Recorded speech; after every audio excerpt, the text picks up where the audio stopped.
Hello all, എൻ്റെ പേര് അഞ്ജു. ഞാൻ നിങ്ങൾക്ക് PSC ക്ലാസ്സസ് എടുക്കുന്ന ട്യൂട്ടറാണ്. ഞാനിന്ന് നിങ്ങൾക്ക് എടുക്കാൻ പോകുന്നത് കേരള ഭരണവും ഭരണ സംവിധാനങ്ങളിലെ തണ്ണീർത്തട സംരക്ഷണ നിയമമാണ് കേട്ടോ. ഇത് PSCക്ക് 5 മാർക്കിന് ചോദിക്കുന്ന ഒരു വിഭാഗമാണ്. അതായത് 5 മാർക്കിനായിരിക്കും ഈ ഒരു ഏരിയയിൽ നിന്ന് നിങ്ങൾക്ക് ക്വസ്റ്റ്യൻസ് വരിക. അപ്പോൾ എല്ലാവരും ഇപ്പൊ LDCയുടെ പ്രിപ്പറേഷനിലായിരിക്കും എന്ന് വിചാരിക്കുന്നു. അതുകൊണ്ട് തന്നെ LDCക്ക് അനുയോജ്യമായിട്ടുള്ള പോർഷൻസ് ആയിരിക്കും ഞാൻ എടുക്കുന്നത്. ഇനിയിപ്പോ നമുക്ക് റിവിഷൻ ചെയ്യാനുള്ള സമയമേ ഉള്ളൂ. അപ്പൊ അതിന് റിവിഷൻ ക്ലാസ് എന്നുള്ളൊരു രീതിയിലാണ് നമ്മളിത് പോവുക. ആൻഡ് ദെൻ എല്ലാവരും കൂടെ പിടിക്കുക. എന്താണ് ഡോറാബുജിയിലൊക്കെ പറയുന്നത് പോലെ ശ്രമിച്ചാൽ വിജയം നമുക്ക് എന്നായാലോ. അപ്പൊ എന്നാൽ നമുക്ക് അങ്ങോട്ടേക്ക് പോവാം, തണ്ണീർത്തട സംരക്ഷണ നിയമത്തിലേക്ക് കേട്ടോ. എല്ലാവരും ശ്രദ്ധിച്ചിരിക്കുക. ആദ്യമായിട്ട് തണ്ണീർത്തട സംരക്ഷണ നിയമത്തിൽ നമ്മൾ പറയാൻ പോകുന്നത് ജലവിഭാഗങ്ങളെ പറ്റിയിട്ടാണ്. അതായത് നമ്മുടെ ഭൗമ ഉപരിതലത്തില് ജലത്തിന്റെ അളവ് എന്ന് പറഞ്ഞു കഴിഞ്ഞാൽ 71%. എത്രയാണ്? ഭൗമ ഉപരിതലത്തില് ജലത്തിന്റെ അളവ് 71%. ഭൗമ ഉപരിതലം എന്ന് പറഞ്ഞാൽ എന്താണെന്നറിയോ? ഭൂമിയുടെ ഉപരിതലം, എർത്ത് സർഫസ്. അതായത് ഭൂമിയുടെ ഉപരിതലത്തിൽ 71% വെള്ളമാണ് ഉള്ളത്, ബാക്കി കരയായിരിക്കും കേട്ടോ. ഭൗമ ഉപരിതലത്തിൽ ശുദ്ധജലത്തിന്റെ അളവ് 3%. ഒന്ന് ആലോചിച്ച് നോക്കിക്കേ, 71% വെള്ളം ഉണ്ടായിട്ടും വെറും 3% മാത്രമേ നമുക്ക് ശുദ്ധജലം കിട്ടുന്നുള്ളൂ, അതായത് കുടിവെള്ളം കിട്ടുന്നുള്ളൂ. ലോകത്തിലെ ആകെ ജലവിഭാഗങ്ങളിൽ ഇന്ത്യയുടെ പങ്ക് എത്രയാന്ന് ചോദിച്ചാൽ 4%. ലോകത്തിൽ മൊത്തത്തിൽ എടുത്തു നോക്കുമ്പോൾ ഇന്ത്യയുടെ പങ്ക് എത്രയാണ്? 4%-ഓളാണ് വരുന്നത് കേട്ടോ. ഇനി ഇന്ത്യയിൽ ഒരു വർഷം ലഭിക്കുന്ന ആകെ വർഷപാതം എന്ന് പറയുന്നത് 4000 ക്യൂബിക് കിലോമീറ്റർ ആണ്. അതായത് ഇന്ത്യയിൽ ഒരു വർഷം ലഭിക്കുന്ന മഴ എത്രയാണ്? 4000 ക്യൂബിക് കിലോമീറ്റർ ആണ്.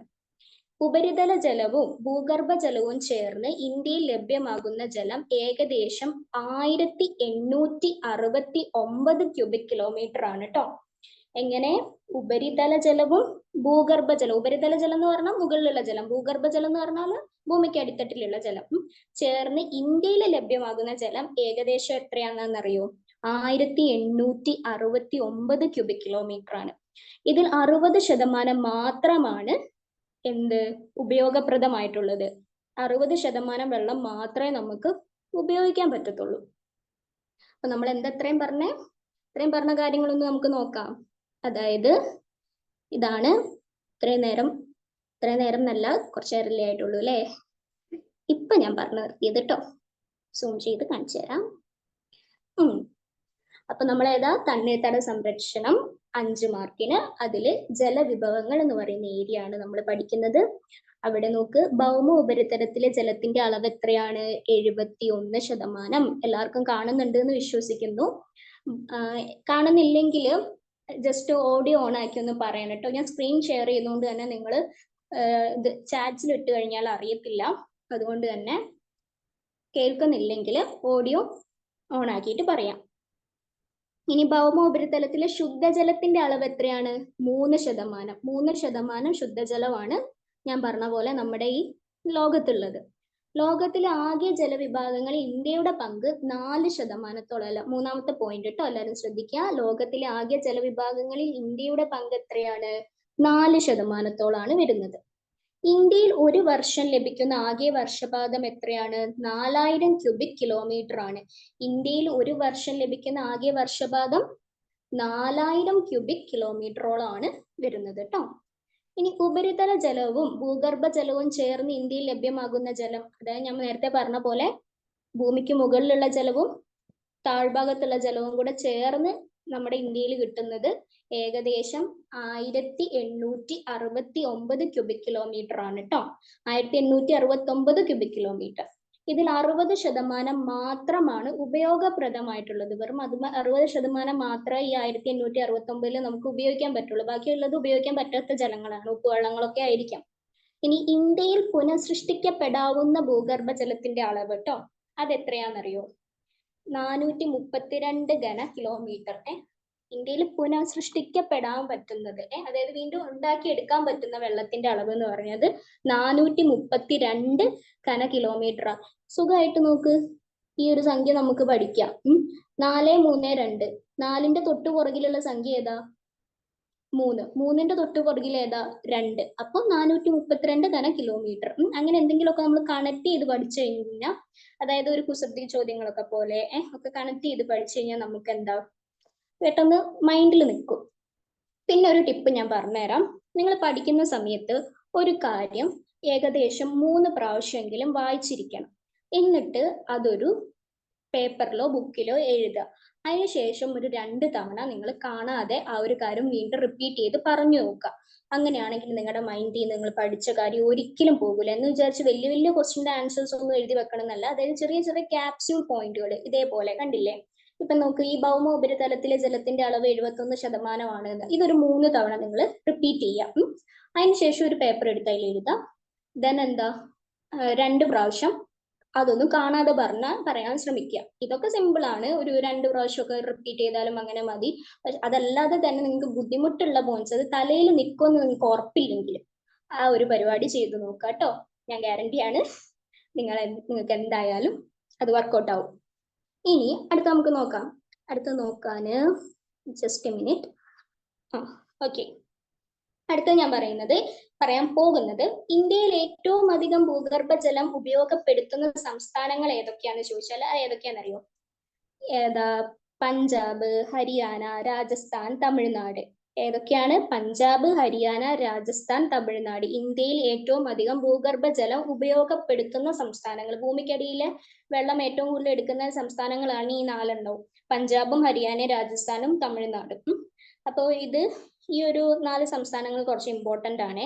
അതായത് നമുക്ക് ഈ സ്റ്റേറ്റ്മെന്റ് ക്വസ്റ്റ്യൻസ് ഒക്കെ വരുന്ന സമയത്ത് കൺഫ്യൂഷൻ ആക്കാൻ വേണ്ടിയിട്ട് കൊടുക്കും. അപ്പൊ നിങ്ങൾ ഒന്നും നോക്കണ്ട, ഒരു കോഡ് പറഞ്ഞുതരാം. അതായത് പഞ്ചാബിൽ കൂടെ ഹരിരാജ തമിഴ്നാട്ടിലെത്തി. പഞ്ചാബ്, ഹരിയാന, രാജസ്ഥാൻ, തമിഴ്നാട്. ഒന്നുകൂടി കോഡ് പറഞ്ഞുതരാം, ശ്രദ്ധിക്കാം. പഞ്ചാബിൽ കൂടെ ഹരിരാജ തമിഴ്നാട്ടിലെത്തി. ഒരു മിനിറ്റ്, ഞാൻ ഹൈലൈറ്റർ എടുക്കട്ടെ കേട്ടോ. അപ്പൊ നിങ്ങൾക്ക് മാർക്ക് ചെയ്ത് പറഞ്ഞുതരാം. ഇത് വർക്കൗട്ട് ആവുമായിരിക്കും അല്ലേ?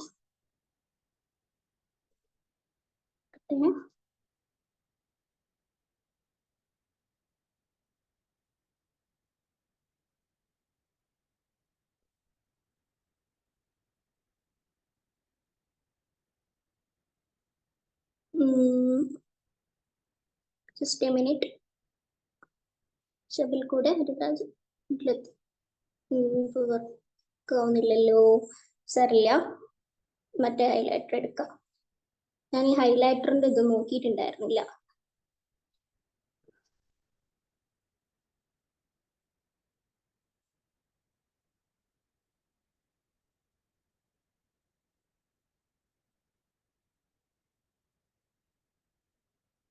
ഓക്കെ, ഇതാ കാണുന്നുണ്ടെന്ന് വിശ്വസിക്കുന്നു. ഇവിടെ പഞ്ചാബിൽ കൂടെ ഹരിരാജ എന്താണ് ഹരിയാന, ഹരിരാജ തമിഴ്നാട്ടിലെത്തി. പഞ്ചാബ് എന്ന് പറഞ്ഞാല് പഞ്ചാബ് തന്നെ. ഹരിരാജ എന്ന് പറയുന്ന ഹരി, അതിൽ ഹരി മാത്രം എടുക്കുക കേട്ടോ. പിന്നെ രാജസ്ഥാൻ. തമിഴ്നാട്ടിലെത്തി. അപ്പൊ ഓർത്തു വെക്കാൻ, അതായത് ഈ സ്റ്റേറ്റ്മെന്റ് ക്വസ്റ്റ്യൻ വരുന്ന സമയത്ത് ഈ 4 സംസ്ഥാനങ്ങൾ നിങ്ങൾക്ക് ഇങ്ങനെ പഞ്ചാബ്, ഹരിയാന, രാജസ്ഥാൻ, തമിഴ്നാട് ഇങ്ങനെ കുത്തിയിരുന്ന് പഠിക്കണ്ട. ഇങ്ങനെ ഒരു കോഡ് ഉണ്ടാക്കി പഠിച്ചു കഴിഞ്ഞാൽ എന്തായാലും ഉപകാരപ്പെടും കേട്ടോ. ഇനി അടുത്തത് ഛത്തീസ്ഗഡ്.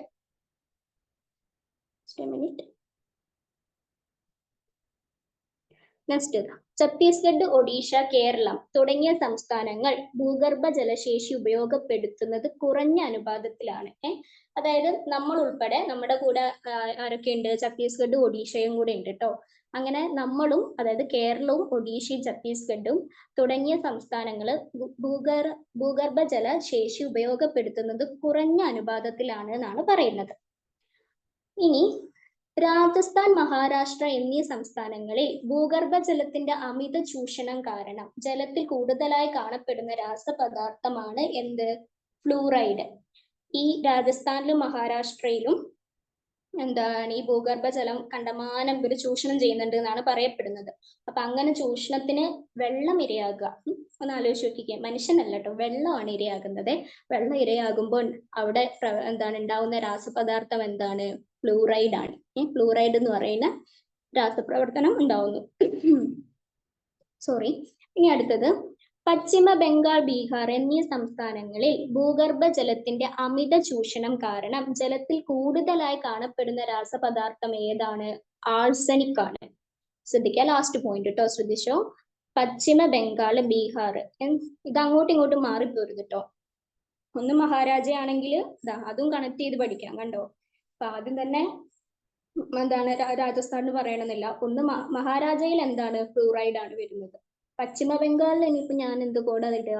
നിങ്ങൾക്ക് തന്നെ എന്തെങ്കിലും കോഡ് ഐഡിയ തോന്നുന്നുണ്ടെങ്കിൽ ഇട്ട് നോക്കിക്കൊണ്ട് കേട്ടോ. എനിക്ക് ബീപ്പക്കുറ്റി എന്നൊക്കെ പറയില്ലേ, അത് വീപ്പക്കുറ്റി എന്നാണല്ലേ, സോറി. എന്തായാലും ഇപ്പൊ നിങ്ങൾ അങ്ങനെ പഠിക്കും, ബീപ്പ. അത് എനിക്ക് ഏറ്റവും കൂടുതൽ ഒരെണ്ണം കണക്ട് ചെയ്ത് പഠിച്ചാൽ മറ്റേത് ഓട്ടോമാറ്റിക്കലി നമുക്ക് മനസ്സിലാവും. അപ്പൊ അതുകൊണ്ട് തന്നെ മഹാരാജയിൽ ഫ്ലൂറൈഡ്, അതായത് രാജസ്ഥാനിലും മഹാരാഷ്ട്രയിലും ഫ്ലൂറൈഡ്. പശ്ചിമ ബംഗാൾ, ബീഹാർ, പശ്ചിമ ബംഗാളിലും ബീഹാറിലും എന്താണ് ഈ ഭൂഗർഭജലം അമിത ചൂഷണം കാരണം എന്താണ് ജലത്തിൽ കൂടുതലായി കാണപ്പെടുന്ന രാസപദാർത്ഥമാണ് ആഴ്സനിക് കേട്ടോ. അപ്പോ ഇത് രണ്ടും മനസ്സിലായി എന്ന് വിചാരിക്കുന്നു. നിങ്ങൾക്ക് ഡൗട്ട്സ് എന്തെങ്കിലും ഉണ്ടെങ്കിൽ ഒന്നും കൂടി ഞാൻ പറയാണ്, എന്താണ് ഓഡിയോ ഓൺ ആക്കിയിട്ട് ചോദിക്കാം. പിന്നെ എന്താണ് ഇനിയിപ്പോ ടൈപ്പ് ചെയ്തേ ഇടുള്ളൂ എന്ന് നിർബന്ധമുള്ളവരാണെങ്കിൽ നിങ്ങൾ ടൈപ്പ് ചെയ്ത് അവിടെ ഇടുക. ക്ലാസ് തീർന്നതിന് ശേഷം ഞാൻ ചാറ്റ്സിൽ പോയിട്ട് എന്തെങ്കിലും ഡൗട്ട്സ് നിങ്ങൾ ടൈപ്പ് ചെയ്തിട്ടുണ്ടെങ്കിൽ അതിന്റെ സ്ക്രീൻഷോട്ട് എടുത്തോണ്ട് കേട്ടോ, എന്നിട്ട് അടുത്ത ക്ലാസ്സിൽ പറഞ്ഞുതരാം. അടുത്ത സെഷനിലേക്ക് നമുക്ക് പോവാം. അടുത്തത് നീർത്തട പരിപാലനമാണ് കേട്ടോ. ഞാനും ഒന്ന് പേജ് മാറ്റട്ടെ. നീർത്തട പരിപാലനം. നീർത്തട പരിപാലനം എന്ന് പറഞ്ഞു കഴിഞ്ഞാൽ അതിന് മുന്നേ ഒരു സംഭവം പറയാനുണ്ട്. സോറി, ഞാൻ വിട്ടുപോയി. നീർത്തട പരിപാലനം അവിടെ കിടക്കട്ടെ. അതിന് മുന്നേ ഈ ജലസംരക്ഷണത്തിനായി സ്വീകരിക്കേണ്ട കുറച്ച് നടപടികളുണ്ട്. അത് ജസ്റ്റ് ഓർത്തിരുന്നാൽ മതി, വലിയൊരു ഇമ്പോർട്ടൻസ് ഇല്ല. അതുകൊണ്ട് തന്നെയാണ് ഞാനത് നോട്ട്സിൽ എഴുതി ചേർക്കാഞ്ഞത്. ജസ്റ്റ് ഒന്ന് കേൾക്കാം. നമ്മൾ സാധാരണ ചെയ്യുന്ന കാര്യങ്ങളൊക്കെ തന്നെയാണ് കേട്ടോ. ജലസംരക്ഷണ സാങ്കേതിക വിദ്യകളും മാർഗങ്ങളും വികസിപ്പിക്കുക. അത് ജലസംരക്ഷണത്തിനായി സ്വീകരിക്കേണ്ട പ്രധാന നടപടികളിൽ ഒന്നാണ് സംരക്ഷണ സാങ്കേതിക വിദ്യകളും മാർഗങ്ങളും വികസിപ്പിക്കുക. ജലമലിനീകരണം തടയുന്നതിനുള്ള നടപടികൾ എടുക്കുക. ഉണ്ടോ? ഇതൊക്കെ നമ്മൾ ഓരോരുത്തരും ചെയ്യേണ്ട ഓരോ കാര്യങ്ങളാണ്. ഇപ്പൊ ജലമലിനീകരണം തടയാനുള്ള എവിടെങ്കിലും കൊണ്ടുപോയി ആരെങ്കിലും എന്തെങ്കിലും ഇടുന്ന കണ്ടു കഴിഞ്ഞു കഴിഞ്ഞാൽ ജസ്റ്റ് ഒന്നൊരു ബോധവൽക്കരണം കൊടുക്കുന്നത് നന്നായിരിക്കും. നമ്മുടെ നാടല്ലേ, ചൂഷണം ചെയ്യുന്നതുകൊണ്ട് തന്നെ എന്തൊക്കെ ദുരിതങ്ങൾ നമ്മൾ അനുഭവിക്കേണ്ടി വരുന്നുണ്ട്. നമ്മളുടെ കൺമുന്നിൽ എന്തോരം ദുരന്തങ്ങൾ നമ്മളിപ്പോ കാണുന്നുണ്ട്. അപ്പോ അങ്ങനെ ചെയ്യുന്നവര് നിങ്ങളുടെ കൺമുന്നിൽ പെടുകയാണെങ്കിൽ ജസ്റ്റ് ഒന്നൊരു ബോധവൽക്കരണം കൊടുക്കുക, ചെയ്യരുത് എന്നുള്ളത്. നമുക്ക് അത്രയല്ലേ ചെയ്യാൻ പറ്റുള്ളൂ. അത് അവരുടെ അടുത്ത് പോയി വഴക്കുണ്ടാക്കാൻ നമുക്ക് കഴിയില്ലല്ലോ. പിന്നെ നീർത്തട വികസന പദ്ധതികൾ നടപ്പാക്കുക. മഴവെള്ളക്കൊയ്ത്ത് പ്രോത്സാഹിപ്പിക്കുക. ഈ മഴവെള്ളക്കൊയ്ത്ത് എന്ന് പറഞ്ഞ സംഭവം നമുക്ക് നല്ല ഡീറ്റെയിൽ ആയിട്ട് പഠിക്കാനുണ്ട് കേട്ടോ. അടുത്തൊരു സെഷനിൽ വരുന്നുണ്ട്, നമുക്ക് പഠിക്കാം. കാരണം അത് നമ്മളും ഇവിടെ പ്രയോഗിക്കേണ്ട സമയം അതിക്രമിച്ചു കഴിഞ്ഞിട്ടുണ്ട്. ഉപയോഗിച്ച ജലം ശുദ്ധീകരിക്കുന്നതിനും പുനരുപയോഗിക്കുന്നതിനുമുള്ള സംവിധാനങ്ങൾ നടപ്പിലാക്കുക. ഇതും നമ്മുടെ ഇവിടെ കൊണ്ടുവരേണ്ട ഒരു അത്യാവശ്യമായിട്ടുള്ള ഒരു കാര്യമാണ്. അതായത് ഉപയോഗിച്ച ജലം വീണ്ടും ശുദ്ധീകരിക്കുക. വിദേശ രാജ്യങ്ങളിലൊക്കെ ഡ്രെയിനേജ് വാട്ടർ പോലും അങ്ങനെ ശുദ്ധീകരിച്ച് എടുക്കുന്നുണ്ട് എന്നാണ് പറയപ്പെടുന്നത്. അതേപോലെ കടൽ വെള്ളം ശുദ്ധീകരിക്കാനുള്ള മാർഗങ്ങളൊക്കെ കണ്ടെത്തി എന്നും പറയുന്നു, കണ്ടെത്തിക്കൊണ്ടിരിക്കുന്നു ഒക്കെ പറയുന്നു. അതെന്നറിയില്ല. എന്തായാലും നമ്മുടെ നാട്ടിൽ ഈ വക കാര്യങ്ങളൊക്കെ ഉണ്ടോ എന്നുള്ളത് എനിക്ക് തോന്നുന്നില്ല. ഇനി അടുത്ത നമുക്ക് നീർത്തട പരിപാലനത്തിലേക്ക് കടക്കാം. എനിക്കറിയാം നിങ്ങൾക്ക് ചിലപ്പോൾ കുറച്ച് ബോറിംഗ് ആയിട്ടൊക്കെ തോന്നുമായിരിക്കും, പക്ഷെ നമുക്ക് ജോലി കിട്ടണ്ടേ. അപ്പോ ബോറിങ്ങും നമ്മൾ രസകരമാക്കുക. അടുത്തത് നീർത്തട പരിപാലനം. ഉപരിതല ഭൂഗർഭ ജലവിഭാഗങ്ങളുടെ സംരക്ഷണവും ഫലപ്രദമായ പരിപാലനവുമാണ് നീർത്തട പരിപാലനം. ഉപരിതലത്തിലെയും ഭൂഗർഭ ജലത്തിലെയും ഉപരിതലവും ഭൂഗർഭജലവും സംരക്ഷിക്കുന്ന ഫലപ്രദമായ പരിപാലന രീതിയാണ് നീർത്തട പരിപാലനം എന്ന് പറയുന്നത്. ഓക്കെ അല്ലേ? മനസ്സിലായിട്ടുണ്ടെന്ന് വിചാരിക്കുന്നു. ഒന്നുമില്ലടാ, അതായത് ഉപരിതലവും ഭൂഗർഭജലവും നമ്മൾ സംരക്ഷിക്കുക, അത്രേ ഉള്ളൂ. ഇനി അടുത്തത് ഞാൻ ഈ വായിക്കുമ്പോൾ ഈ നോട്ട്സ് ഒക്കെ ഒന്ന് ശ്രദ്ധിച്ചോണം കേട്ടോ. ശ്രദ്ധിച്ചോണം എന്നല്ല, ശ്രദ്ധിക്കണം. ജലമൊഴുക്ക് തടയൽ കിനിഞ്ഞിറങ്ങുന്ന ടാങ്കുകളിലൂടെയും പുനരുജ്ജീവന കിണറുകളിലൂടെയും ഭൂജലത്തിന്റെ സംരക്ഷണവും പുനരുജ്ജീവനവുമാണ് നീർത്തട പരിപാലനത്തിൽ ഉൾപ്പെടുന്നത്. അതായത് ജലമൊഴുക്ക് തടയൽ കിനിഞ്ഞിറങ്ങുന്ന ടാങ്കുകളിലൂടെയും പുനരുജ്ജീവന കിണറുകളിലൂടെയും ഭൂജലത്തിന്റെ സംരക്ഷണവും പുനരുജ്ജീവനവുമാണ് നീർത്തട പരിപാലനത്തിൽ ഉൾപ്പെടുന്നത്. നേരത്തെ പറഞ്ഞ പോലെ തന്നെ അതായത് ഉപരിതല ജലവും ഭൂഗർഭജലവും ഒക്കെ സംരക്ഷിക്കുക തന്നെ, അതാണ് ഇതുകൊണ്ട് മെയിൻലി ഉദ്ദേശിക്കുന്നത്. നീർത്തട പരിപാലനത്തിന്റെ ലക്ഷ്യമാണ് ഇനി പറയുന്നത്. ഒരേ സമയം പ്രകൃതി വിഭവങ്ങളുടെയും സമൂഹത്തിന്റെയും സന്തുലിതാവസ്ഥയിലേക്ക് എത്തിച്ചേരുക. അതായത് നമ്മുടെ ഈ ഒരു പ്രപഞ്ചം നിലനിൽക്കുന്നത് തന്നെ ഒരു സന്തുലിതാവസ്ഥയിലാണ്. അതായത് മനുഷ്യനും പ്രകൃതിയും മൃഗങ്ങളും ഒക്കെ ഒരു ചരടിൽ കോർത്ത മുത്തുമണികൾ പോലെയാണ് എന്നാണ് പറയപ്പെടുന്നത്. അതായത് നമുക്ക് മാത്രമായിട്ട് ഈ ഒരു ലോകത്ത് അതിജീവിക്കാൻ സാധിക്കില്ല. ഇവരെല്ലാവരും ഉണ്ടെങ്കിലേ നമുക്കും അതിജീവിക്കാൻ പറ്റുള്ളൂ. എന്ന് കരുതിയിട്ട് സിംഹത്തിന്റെ മുന്നിൽ ചെന്ന് നിൽക്കണം എന്നല്ല പറയുന്നത്. ഇവരെല്ലാവരും നമ്മളൊരു ഫുഡ് ചെയിന്റെ ഒരു ഭാഗം. നമ്മൾ ചെറുപ്പത്തിൽ ബയോളജി ക്ലാസ്സിലൊക്കെ ഫുഡ് ചെയിൻ ഒക്കെ പഠിച്ചിട്ടുണ്ടായിരുന്നില്ല, അതേപോലെ തന്നെ ഒരു ഭാഗമാണ്. അപ്പം ഈ നീർത്തട പരിപാലനം ചെയ്യുന്നതിലൂടെ ഒരേ സമയം പ്രകൃതി വിഭവങ്ങളുടെയും സമൂഹത്തിന്റെയും സന്തുലിതാവസ്ഥ എന്ന് പറഞ്ഞാൽ ഒരു ഇക്വാലിറ്റി അതിലേക്ക് എത്തിച്ചേരുകയാണ് ചെയ്യുന്നതെന്നാണ് പറയുന്നത്. നെക്സ്റ്റ്, ഇതാണ് നമുക്ക് ഏറ്റവും പ്രധാനമായിട്ട് പഠിക്കാനുള്ള ഒരു ഭാഗം എന്ന് പറയുന്നത്. ഇവിടെ മഴവെള്ളം ശേഖരിച്ച് വിവിധ ആവശ്യങ്ങൾക്കായി ഉപയോഗപ്പെടുത്തുന്ന രീതിയാണ് മഴവെള്ള കൊയ്ത്ത്. അതായത് നമുക്ക് ഈ ആകാശത്തുനിന്ന് കിട്ടുന്ന മഴയുണ്ടല്ലോ, ആകാശത്തുനിന്ന് അല്ലാതെ പിന്നെ എവിടുന്നല്ലേ, എന്തായാലും നമുക്ക് കിട്ടുന്ന മഴവെള്ളം ശേഖരിച്ച് വിവിധ ആവശ്യങ്ങൾക്കായി ഉപയോഗപ്പെടുത്തുന്ന രീതിയാണ് മഴവെള്ള കൊയ്ത്ത്. മഴവെള്ളം ഒഴുക്കി നഷ്ടപ്പെടാതെ സംരക്ഷിക്കുന്നതിനുള്ള ഒരു മാർഗമാണിത്. അതായത് മഴവെള്ളം വെറുതെ, നിങ്ങളൊന്ന് ആലോചിച്ച് നോക്കിക്കേ, മഴ പെയ്യുമ്പോ എത്ര വെള്ളമാണ് വെറുതെ ഇങ്ങനെ ഒഴുകി പോകുന്നത്. അതെങ്ങനെയെങ്കിലും സംരക്ഷിക്കാനുള്ള ഒരു വഴി കണ്ടെത്തി കഴിഞ്ഞു കഴിഞ്ഞാല് നമുക്ക് ജലക്ഷാമം ഉണ്ടാകുമോ? എനിക്ക് തോന്നുന്നില്ല ഉണ്ടാകും എന്നുള്ളത്. ഇനിയിപ്പോ വരും കാലങ്ങളിൽ ഒരു യുദ്ധം ഉണ്ടാകുകയാണെങ്കിൽ അത് വെള്ളത്തിന് വേണ്ടിയിട്ടായിരിക്കും എന്നാണ് പറയപ്പെടുന്നത്. അപ്പോ നമുക്ക് കിട്ടുന്ന മഴവെള്ളം കഴിയുന്നത് നമ്മൾ ശേഖരിച്ചു വെക്കുക. അത് ഈ മഴവെള്ള കൊയ്ത്തിലൂടെ ഒക്കെ സാധിക്കും. നമ്മുടെയൊക്കെ നാട്ടിലാണ് ഇതൊന്നും സ്റ്റാർട്ട് ചെയ്യാത്തത്, വേറെ പല നാടുകളിലും സ്റ്റാർട്ട് ചെയ്തിട്ടൊക്കെ ഉണ്ട്. നമ്മുടെ തൊട്ട അയൽ സംസ്ഥാനങ്ങളിൽ വരെ ഞാൻ പറയില്ല ഇപ്പൊ, എന്താ വെച്ചാൽ എനിക്ക് നിങ്ങളോട് ചോദിക്കാനുള്ള ഒരു ക്വസ്റ്റ്യനാണ്. മഴവെള്ളം ശേഖരിച്ച് വിവിധ ആവശ്യങ്ങൾക്കായി ഉപയോഗപ്പെടുത്തുന്ന രീതിയാണ് മഴവെള്ള കൊയ്ത്ത്. മഴവെള്ളം ഒഴുക്കി നഷ്ടപ്പെടാതെ സംരക്ഷിക്കുന്നതിനുള്ള ഒരു മാർഗമാണിത്. ഭൂഗർഭ ജല സ്രോതസ്സുകളെ പുനഃസമ്പുഷ്ടമാക്കാനുള്ള മാർഗമാണ് മഴവെള്ള കൊയ്ത്ത്. അതായത് ഭൂമിക്കടിയിലുള്ള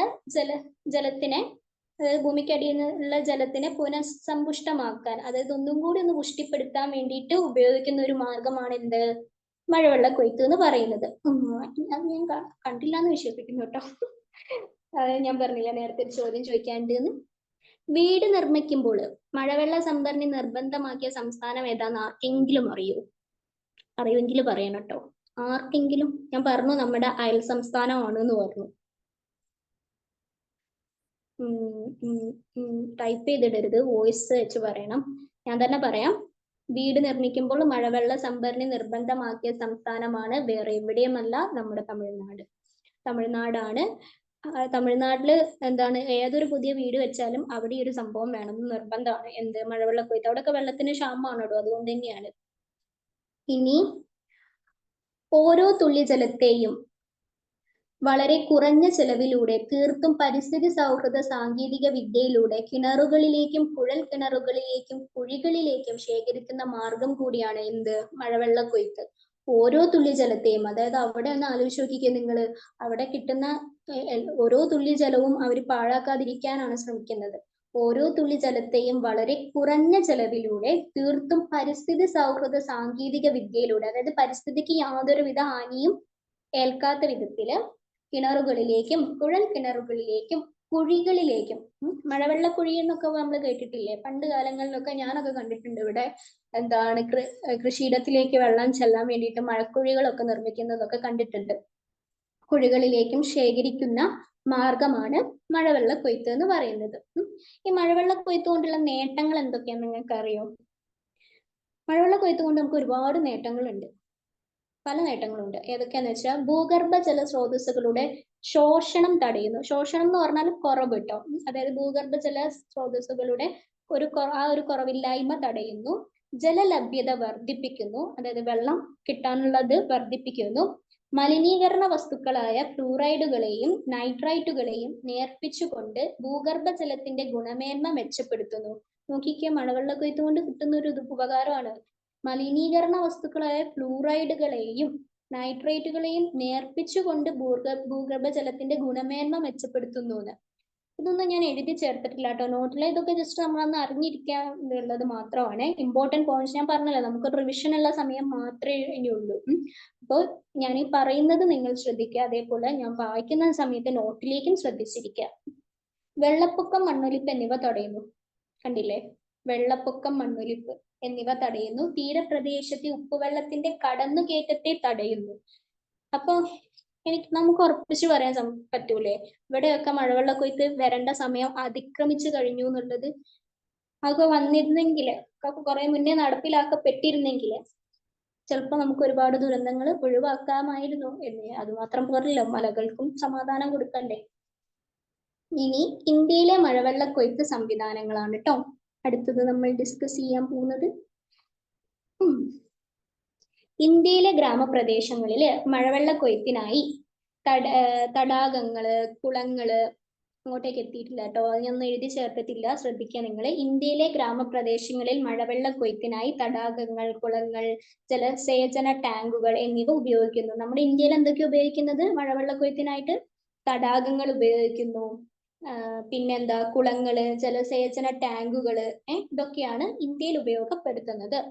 ഇനിയാണ് രാജസ്ഥാനിൽ മഴവെള്ള കൊയ്ത്ത് നിർമ്മാണങ്ങൾ പ്രാദേശികമായി അറിയപ്പെടുന്നത് എന്താണ്? കുണ്ട് അല്ലെങ്കിൽ ടാങ്ക എന്നാണ് കേട്ടോ.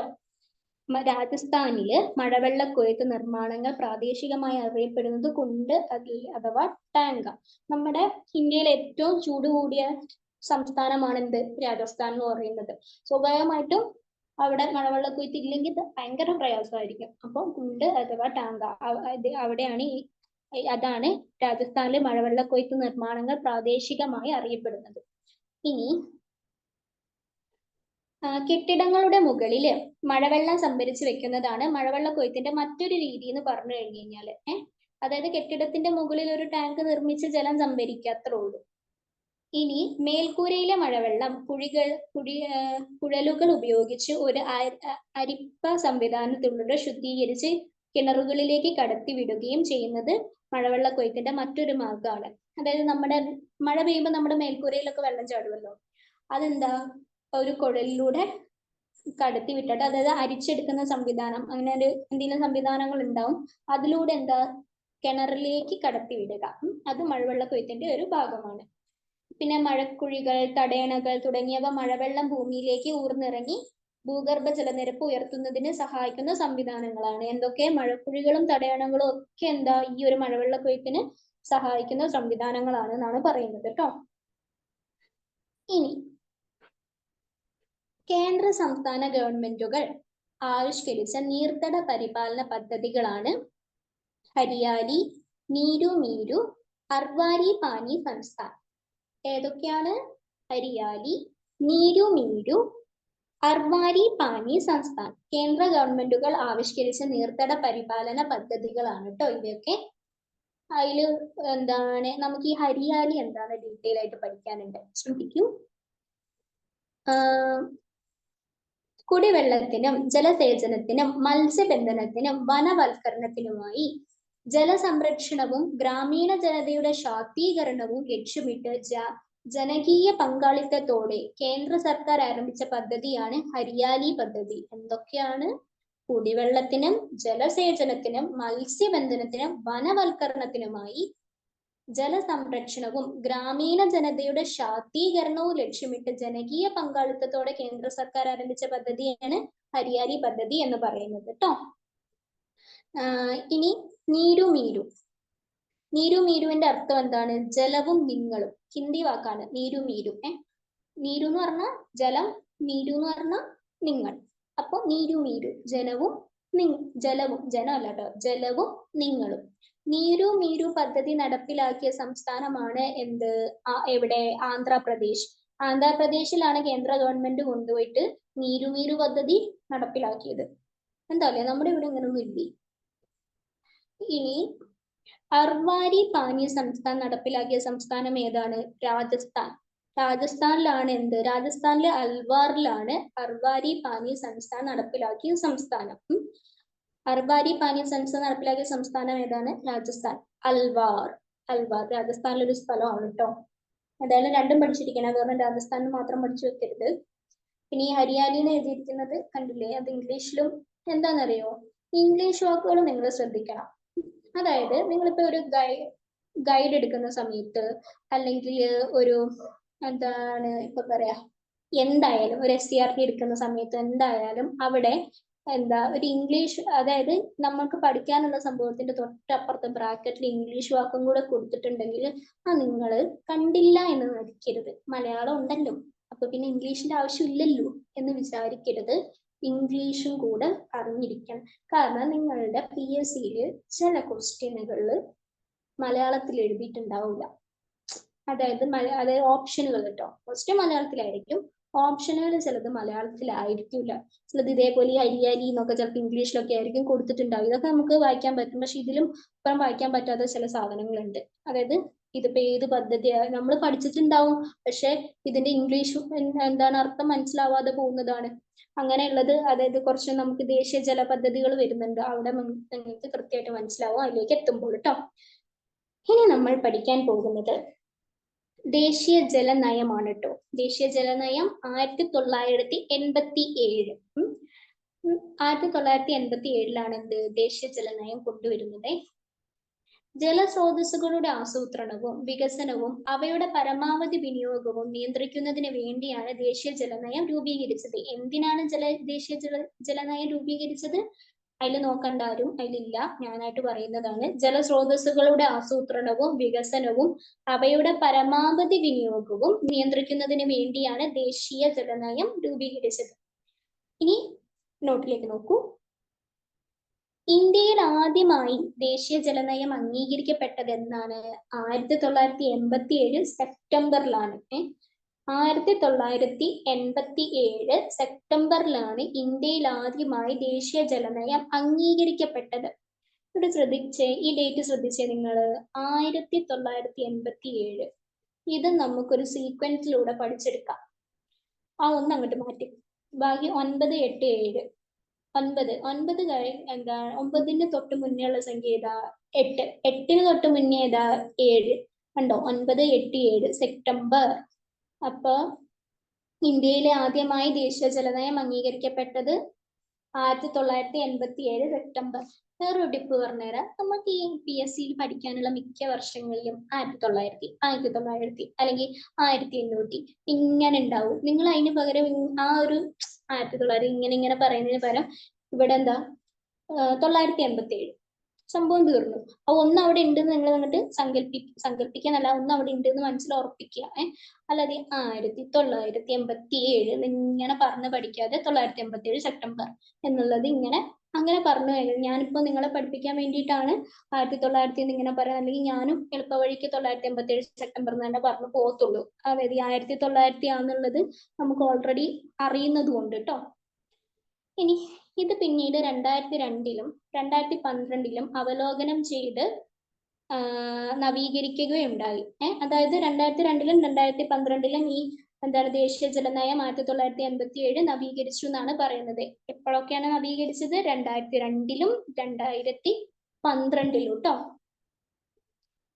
ഇനി ഇന്ത്യ ആദ്യത്തെ ജലപ്രതിസന്ധി നേരിടുകയാണെന്നും മുൻകരുതൽ നടപടികൾ സ്വീകരിച്ചില്ലെങ്കിൽ 2030 കുടിവെള്ളത്തിന്റെ ആവശ്യ വിതരണത്തെ മറികടക്കുമെന്നും നീതി ആയോഗിന്റെ കണക്കുകൾ വെളിപ്പെടുത്തുന്നു. നീതി ആയോഗിന്റെ കണക്കുകൾ പറയുന്നത് 2030 കൂടിയിട്ട് നമ്മുടെ ഇവിടെ ഇന്ത്യയിലെ കുടിവെള്ളത്തിന്റെ ആവശ്യ വിതരണത്തെ മറികടക്കുമെന്നുള്ളത്. അതായത് എന്താണ്, നമുക്ക് ജലപ്രതിസന്ധി നേരിടേണ്ടി വരുമെന്നുള്ളത് സ്വാഭാവികം. നമ്മൾ വേനൽക്കാലത്ത് ജലപ്രതിസന്ധി അത്യാവശ്യം നല്ലോണം നേരിടുന്നുണ്ടല്ലോ ഇപ്പൊ തന്നെ. എന്നാ മഴക്കാലോ തകർത്ത് ആണല്ലോ പെയ്തോണ്ടിരിക്കുന്നത്.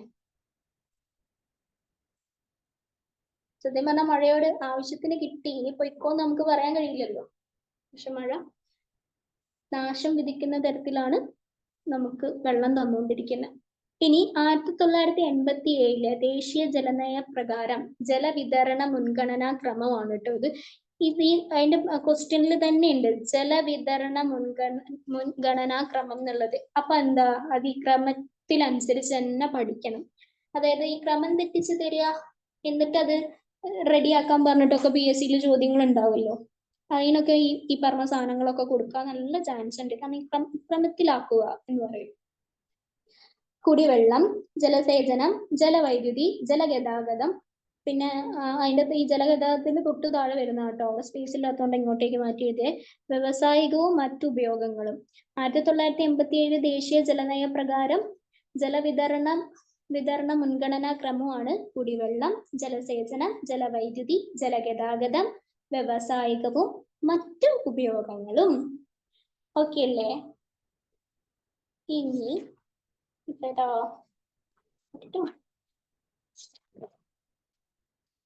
ഇനി നമുക്ക് 2002 പോകാം. നമ്മൾ ഇനി 2002 കിടക്കുകയാണ്. 2002 ഈ പറഞ്ഞ പോലെ തന്നെ ചില പോയിന്റ്സുകളൊക്കെ തന്നെ പഠിക്കാനുള്ളൂ കേട്ടോ. മാറിപ്പോരുതെന്ന് എനിക്ക് നിങ്ങളോട് പറയാനുള്ളൂ. അതായത് കൺഫ്യൂഷൻ ഫാക്ട്സ് ആണ് ഇതൊക്കെ. ദേശീയ ജലനയം 1987 ഒന്ന് കിടപ്പുണ്ട്, പിന്നെ ഒന്ന് ദേശീയ ജലനയം 2002 ഒന്ന് കിടപ്പുണ്ട്. അത് മാറിപ്പോവാൻ ചാൻസ് ഇല്ല.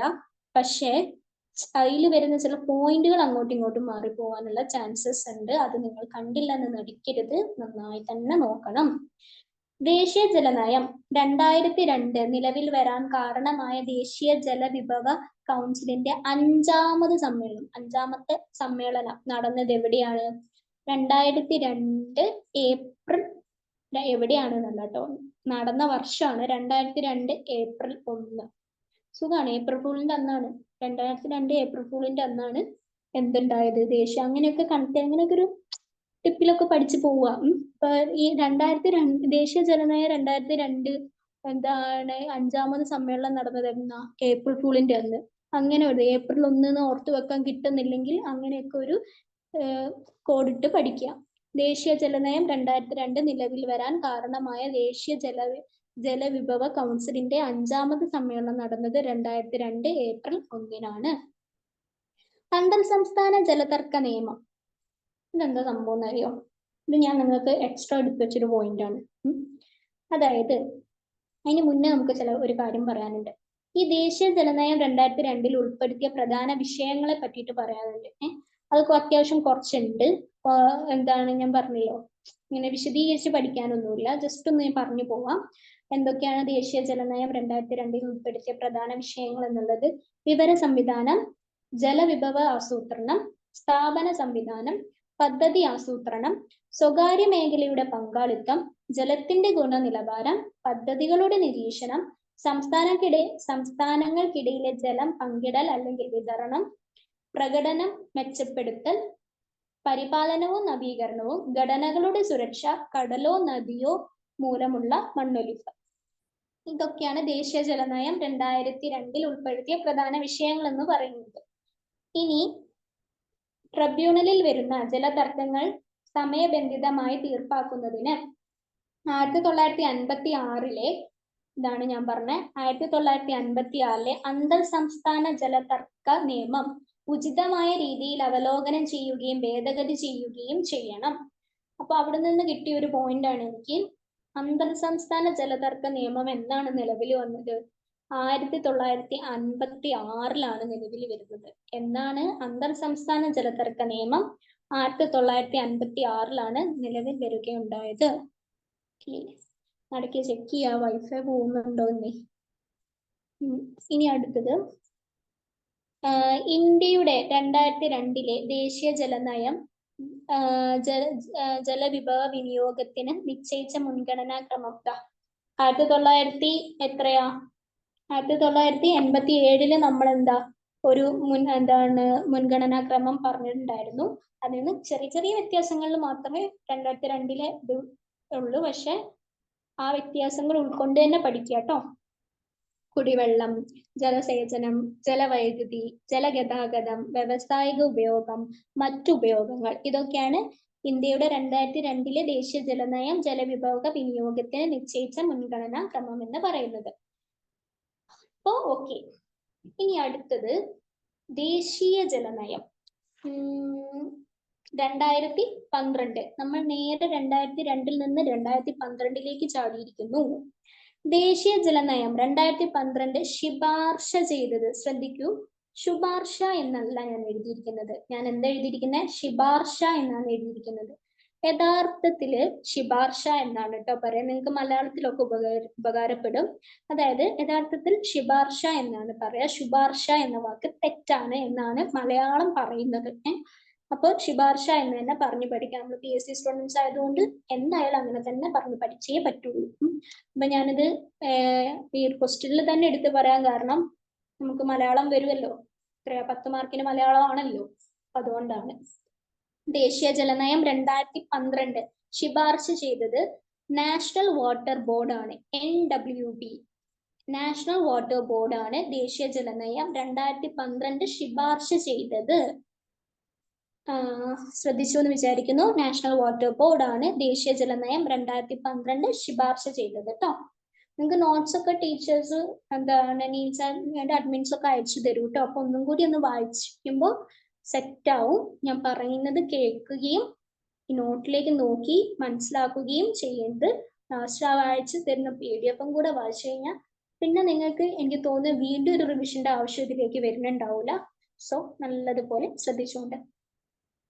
ദേശീയ ജലനയം 2012 അംഗീകരിക്കപ്പെട്ട ദേശീയ ജലവിഭവ കൗൺസിലിന്റെ 6ാമത്തെ യോഗം നടന്നത് കേട്ടോ.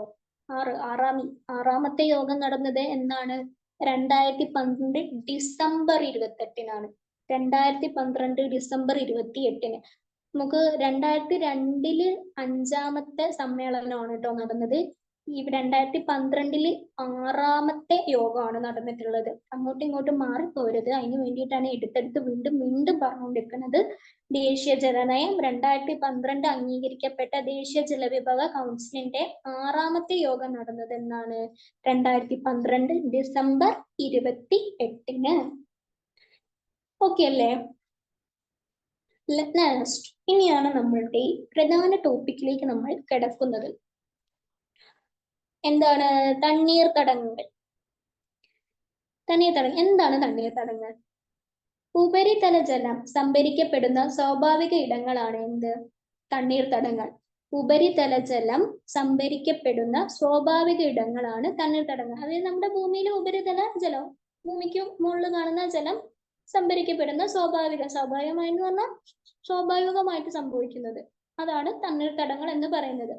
നിരവധി സസ്യജാലങ്ങളുടെ വാസസ്ഥലം കൂടിയാണ് തണ്ണീർത്തടങ്ങൾ എന്ന് പറയുന്നത് കേട്ടോ. ഒരുപാട് സസ്യജാലങ്ങള് വസിക്കുന്ന ഇടം കൂടിയാണ് തണ്ണീർത്തടങ്ങൾ.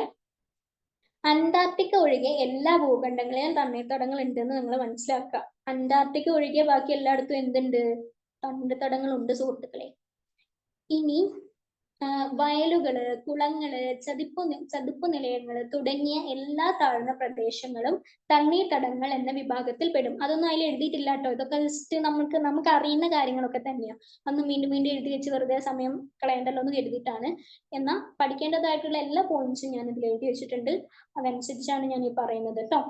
അതായത് വയലുകള്, കുളങ്ങള്, ചതുപ്പ് നിലയങ്ങള് തുടങ്ങിയ എല്ലാ താഴ്ന്ന പ്രദേശങ്ങളും തണ്ണീർത്തടത്തിൽ പെടുന്നവയാണ് കേട്ടോ. താഴ്ന്ന പ്രദേശത്തിൽ വെള്ളം ഉണ്ടോ? അത് തണ്ണീർത്തടമാണെന്ന് മനസ്സിലാക്കാം. ഇനി നോട്ടിലേക്ക് നോക്കൂ. പ്രകൃതിയിലെ സ്വാഭാവിക ജലസംഭരണികളാണ് തണ്ണീർത്തടങ്ങൾ. അതായത് പ്രകൃതിയിൽ സ്വാഭാവികമായിട്ട് ഉടലെടുക്കുന്ന സംഭരണികളാണ് തണ്ണീർത്തടങ്ങൾ എന്ന് പറയുന്നത്. ഭൂമിയുടെ വൃക്കകൾ എന്നറിയപ്പെടുന്നത് വളരെ ഇമ്പോർട്ടന്റ് ആണ് കേട്ടോ. ഭൂമിയുടെ വൃക്കകൾ എന്നറിയപ്പെടുന്നത് തണ്ണീർത്തടങ്ങളെയാണ്. അതല്ലാതെ കുളങ്ങളോ കിണറുകളോ ഒന്നുമല്ല, പുഴകളോ ഒന്നുമല്ല. കൺഫ്യൂഷൻ ഉറപ്പാണ്. എന്താ ഓപ്ഷൻസ് തരും? പുഴ, കിണർ, കായൽ, തണ്ണീർത്തടങ്ങൾ എന്നൊക്കെ ആയിരിക്കും ഓപ്ഷൻസുകൾ തരിക. അപ്പോൾ ഭൂമിയുടെ വൃക്കകൾ എന്നറിയപ്പെടുന്നത് തണ്ണീർത്തടങ്ങളാണ്. ലോകത്തിലെ ഏറ്റവും വലിയ തണ്ണീർത്തടമാണ് പാന്തനൽ. പാന്തനലാണ് നമ്മുടെ ഈ ലോകത്തിലെ തന്നെ ഏറ്റവും വലിയ തണ്ണീർത്തടം എന്ന് പറയുന്നത്. തെക്കേ അമേരിക്കയിലെ ബ്രസീൽ ബൊളീവിയ, പാരഗ്വേ എന്നീ രാജ്യങ്ങളിലാണ് ഈ ഒരു തണ്ണീർത്തടം വികസിച്ച് കിടക്കുന്നത് കേട്ടോ. ലോകത്തിലെ ഏറ്റവും വലിയ തണ്ണീർത്തടമാണ് പാമ്പനൽ എന്ന് പറയുന്നത്. പാൻഡനൽ, പാൻഡുമായിട്ട് കണക്ട് ചെയ്ത് പഠിക്കടാ. പാൻഡനൽ കണ്ടില്ലേ, പാൻഡ്. അടുത്തത് അടുത്തത് ഭൂമിക്കടിയിൽ സംഭരിക്കപ്പെടുന്ന ജലം എന്താണ്? 1 സെക്കൻഡ് ഗൈസ്. ഓക്കെ, ശരിയാണ്. ഭൂമിയുടെ ഉപരിതലത്തിൽ സംഭരിക്കപ്പെടുന്ന ജലത്തിന് പറയുന്ന പേരാണ് ഉപരിതല ജലവിഭവം. അതിൽ ആർക്കും ഡൗട്ടൊന്നുമില്ലല്ലോ. ഭൂമിയുടെ ഉപരിതലത്തിലുള്ളത് ഉപരിതല ജലവിഭാഗമാണ്, അത്രേ ഉള്ളൂ. ഉപരിതല ജലവിഭാഗങ്ങളിൽ പെടുന്നവയാണ് ഏതൊക്കെ? നദികൾ, തടാകങ്ങൾ, സമുദ്രങ്ങളൊക്കെ ഉപരിതല ജലവിഭാഗങ്ങളിൽ പെടുന്ന സ്രോതസ്സുകളാണ് നദികൾ, തടാകങ്ങൾ, സമുദ്രങ്ങളൊക്കെ. ഇതൊന്നും ഭൂമിക്കടിയിലില്ല, ഭൂമിക്ക് മുകളിലുള്ള സാധനങ്ങളാണ്. പക്ഷെ ഭൂമിക്കടിയിലുള്ള നദിയാണ് സരസ്വതി എന്ന് പറയപ്പെടുന്നു കേട്ടോ. പക്ഷെ പണ്ട് ഉണ്ടായിരുന്നതും ഇപ്പൊ ഇല്ല എന്ന് പറയപ്പെടുന്നതുമായിട്ടുള്ള നദി ഏതാന്ന് ചോദിച്ചാൽ അത് സരസ്വതിയാണ്. അങ്ങനെ ഒരു ക്വസ്റ്റ്യൻ PSC ചോദിക്കലുണ്ട്. ഞാൻ ഏതോ ഒരു ക്വസ്റ്റ്യൻ പേപ്പറിൽ കണ്ടിരുന്നു, കുറെ വർഷങ്ങൾക്ക് മുന്നെയാണ്.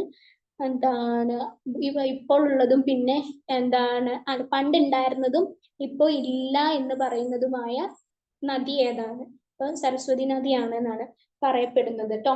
പക്ഷെ പുരാണങ്ങളിലൊക്കെ പറയുന്നത് സരസ്വതി നദീനെ പറ്റി പറയുന്നുണ്ട്.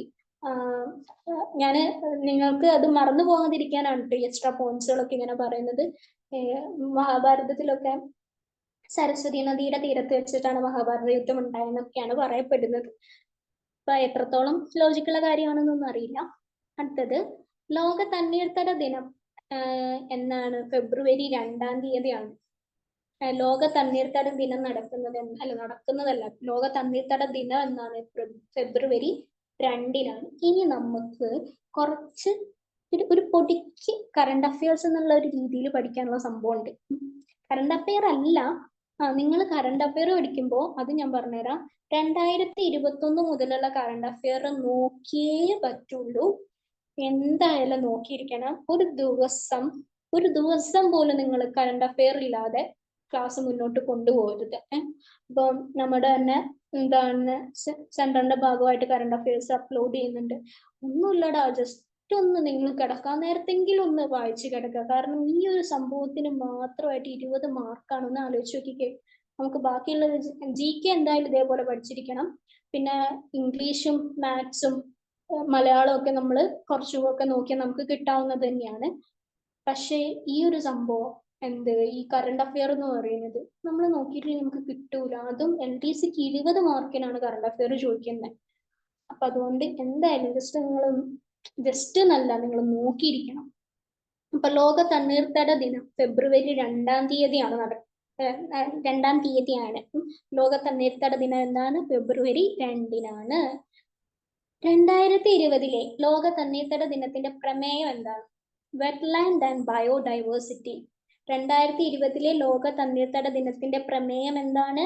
Wetland and biodiversity. മറക്കരുത്, വെറ്റ്ലാൻഡ് ആൻഡ് ബയോഡൈവേഴ്സിറ്റി 2020 ലോക തണ്ണീർത്തടത്തിന്റെ പ്രമേയമാണ് കേട്ടോ. 2021 ഏതാണ്? Wetland and water. Wetlands and water. 2021 wetlands and water.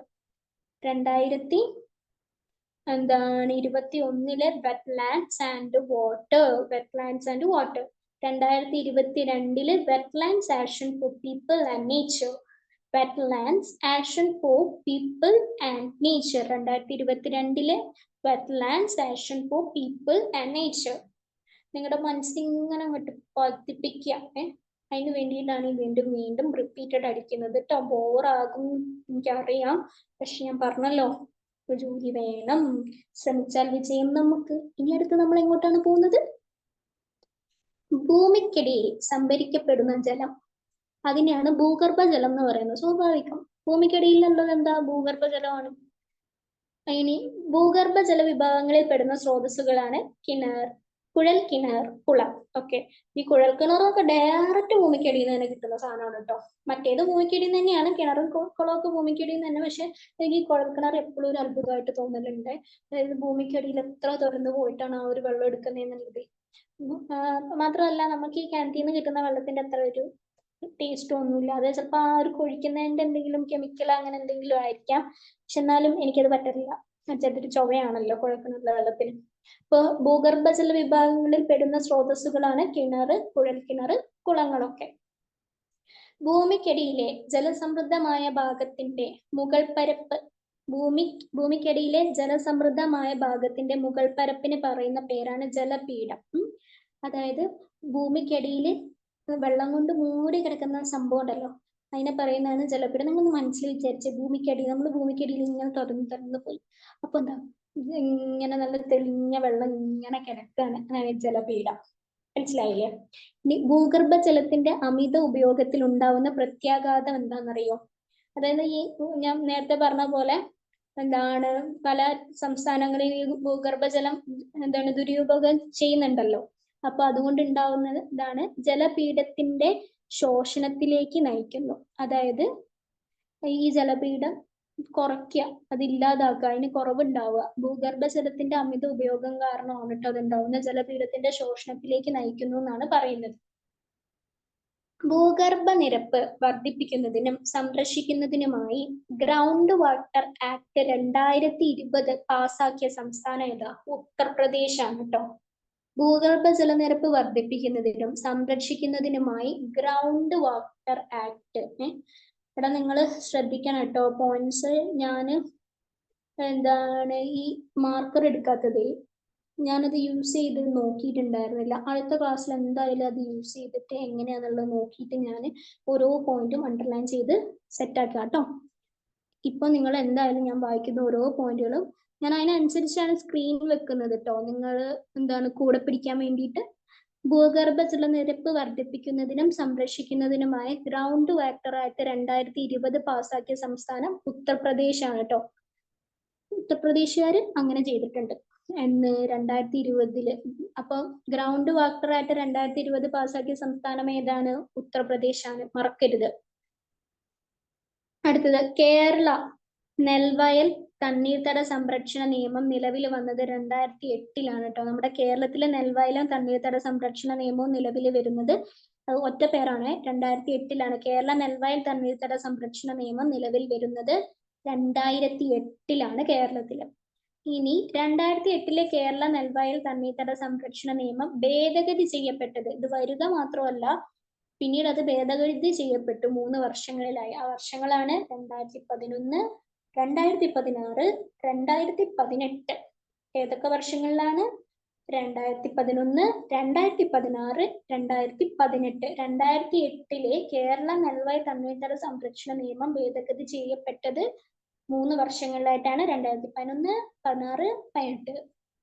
ഇനി തണ്ണീർത്തടത്തെ അവയുടെ വലിപ്പം, ഡ്രെയിനേജ്, ഭൂവിനിയോഗ രീതി എന്നിവയുടെ അടിസ്ഥാനത്തിൽ 5ആയിട്ട് തിരിക്കാം.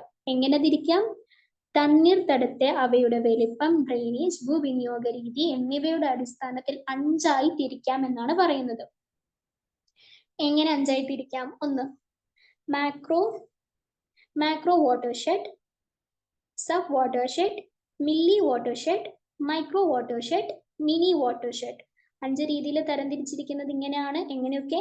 Macro watershed, sub watershed, milli watershed, micro watershed, mini watershed. Macro, sub, milli, micro, mini. Macro, sub, milli, micro, mini. ഇങ്ങനെയാണ്. വാട്ടർഷെഡ് എന്നിങ്ങനെ പറഞ്ഞു പോകണ്ട, അതുകൊണ്ടാണ് കേട്ടോ. അപ്പൊ മാക്രോ എന്ന് പറഞ്ഞാല് ഈ സൈൻ മോർ ദാൻ ആണ് കേട്ടോ. ഇപ്പുറത്തോട്ടാണ് വരച്ചിരുന്നെങ്കിൽ, അതായത് വലതുവശത്തേക്കായിരുന്നെങ്കിൽ ലെസ് ദാൻ ആയിരുന്നേനെ, ഇതാണ്. More than 50,000 hectare. 50,000 ഹെക്ടറിൽ കൂടുതലുണ്ട് എന്ത്? മാക്രോ വാട്ടർഷെഡ് എന്ന് പറയുന്നത്. സബ് വാട്ടർഷെഡ് എത്രയാണ്? 10,000 മുതൽ 50,000 ഹെക്ടറോളം വരുന്നുണ്ട് സബ് വാട്ടർഷെഡ്. മാക്രോന് കുറച്ച് തൊട്ട് താഴെ സബ്. നമ്മൾ ഈ സബ് ടോപ്പിക് എന്നൊക്കെ പറയുന്ന മാതിരി 10,000 തന്നെയല്ലേ? അതന്നെ, 10,000 തൊട്ട് 50,000 വരെയാണ് സബ് വാട്ടർഷെഡ്. മില്ലി വാട്ടർഷെഡ് എന്ന് പറഞ്ഞാൽ 1000 മുതൽ 10,000 വരെ. മില്ലി വാട്ടർഷെഡ് 1000 മുതൽ 10,000 വരെ മില്ലി ആയിട്ട്. ഇനി മൈക്രോ 100 മുതൽ 1000 ഹെക്ടർ വരെ മൈക്രോ, അതിൽ പേര് തന്നെ ഉണ്ട്. അതായത് മില്ലിയുടെ തൊട്ട് താഴെയാണ് മൈക്രോ വരുന്നത്, 100 മുതൽ 1000 ഹെക്ടർ വരെ.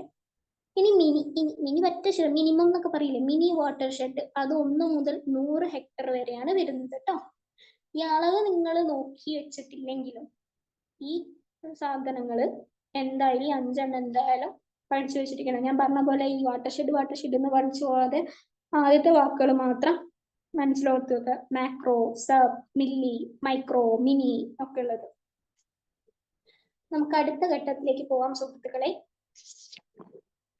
എടാ ഞാൻ പറഞ്ഞല്ലോ, നിങ്ങൾ ഡൗട്ട്സ് എന്തെങ്കിലും ഉണ്ടെങ്കിൽ എന്താ വോയിസ് ഓൺ ആക്കി ചോദിക്കാം.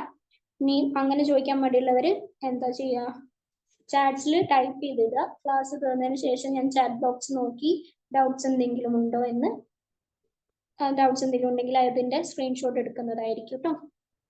അടുത്തത് എന്താണ്, തണ്ണീർത്തട സംരക്ഷണത്തിനായുള്ള സർക്കാർ പദ്ധതികളാണ് കേട്ടോ. തണ്ണീർത്തട സംരക്ഷണമായിട്ടുള്ള സർക്കാർ പദ്ധതികളിലെയാണ് എന്താണ് നമ്മൾ അടുത്തതായിട്ട് പഠിക്കാൻ പോകുന്നത്. അതിലൊന്നാണ് സംയോജിത തണ്ണീർത്തട മാനേജ്മെന്റ് പദ്ധതി. ഇംഗ്ലീഷിൽ നോക്കുക, integrated watershed management programme, IWMP. ഇതാണ് ഞാൻ നിങ്ങളോട് നേരത്തെ പറഞ്ഞത്. അതായത് PSC ഇതുമായിട്ട് ബന്ധപ്പെട്ടിട്ട് എന്തെങ്കിലും ഒരു ക്വസ്റ്റ്യൻ നിങ്ങളോട് ചോദിക്കാന്ന് വിചാരിച്ചോ. ഈ ഓപ്ഷനിൽ ഇന്റഗ്രേറ്റഡ് വാട്ടർഷെഡ് മാനേജ്മെന്റ് പ്രോഗ്രാം എന്ന് കൊടുത്തിട്ടുണ്ട്. പക്ഷെ നിങ്ങൾ പഠിച്ചിരുന്നത് എന്താണ്, സംയോജിത തണ്ണീർത്തട മാനേജ്മെന്റ് പദ്ധതി എന്നാണ് നിങ്ങൾ പഠിച്ചിട്ടുണ്ടായിരുന്നത്. അപ്പൊ എന്താ ഇതിന്റെ ഇംഗ്ലീഷ് പേര് നിങ്ങൾക്ക് അറിയാതെ പോയി. അല്ലെങ്കിൽ നിങ്ങൾക്ക് കൺഫ്യൂഷൻ ഉണ്ടാക്കി. ഈ സംയോജിത എന്ന് പറയുന്നതിന്റെ ഇംഗ്ലീഷ് വാക്കാണ് ഇന്റഗ്രേറ്റഡ് എന്ന് പറയുന്നത്. തണ്ണീർത്തടമാണ് വാട്ടർ ഷെഡ്, മാനേജ്മെന്റിന്റെ പദ്ധതി എന്ന് പറയുന്നത് പ്രോഗ്രാം. അപ്പൊ അതുകൊണ്ടാണ് പറയേണ്ടായത്, നിങ്ങൾ ഒരു പദ്ധതിയുടെ പേരോ അല്ലെങ്കിൽ ഇതേപോലെ എന്തെങ്കിലും ഒരു കാര്യം പഠിക്കുമ്പോൾ അതിന്റെ സൈഡിൽ അതിന്റെ ഇംഗ്ലീഷ് വചനം കൊടുത്തിട്ടുണ്ടെങ്കിൽ നിർബന്ധമായും അത് നോക്കിയിരിക്കണം, അത് അവോയ്ഡ് ചെയ്യരുത്. കാരണം അത് കൊടുക്കാനുള്ളത് വെറുതെ അവിടെ കൊടുത്തിട്ടിരിക്കുകയല്ല. കാരണം ചില ക്വസ്റ്റ്യൻ പേപ്പറിൽ എന്താണ് അതിന്റെ ഇംഗ്ലീഷ് ഓപ്ഷൻസ് ആയിരിക്കും കൊടുത്തിട്ടുണ്ടാവുക. അതേപോലെ തന്നെയാണ് ഇവിടെ സംയോജിത തണ്ണീർത്തട മാനേജ്മെന്റ് പദ്ധതി, integrative watershed management programme, IWMP. അതാണ് അതിന്റെ ഷോർട്ട് ഫോം കേട്ടോ. അതിനെ പറ്റിയിട്ടാണ് നമ്മൾ പഠിക്കുന്നത്. Drought prone areas programme, DPAP, desert development programme, DDP, integrated watershed development programme, IWDP. മറ്റേ തെറ്റിപ്പോരുത് കേട്ടോ, ഇത് രണ്ടും രണ്ടാണ്. ഇവിടെ ഇന്റഗ്രേറ്റഡ് വാട്ടർഷെഡ് മാനേജ്മെന്റ് പ്രോഗ്രാം ആണ്, IWMP ആണ്. ഇവിടെ integrated watershed development programme, IWDP ആണ്. എന്നിവ കൂട്ടിച്ചേർത്ത് ഒരിടത്ത് മാനേജ്മെന്റ് ആണെങ്കിൽ ഒരിടത്ത് ഡെവലപ്മെന്റ് കേട്ടോ. എന്നിവ കൂട്ടിച്ചേർത്ത് രൂപപ്പെടുത്തിയ സംയോജിത തണ്ണീർത്തട മാനേജ്മെന്റ് പ്രോഗ്രാം ആണ് എന്ത്, IWMP.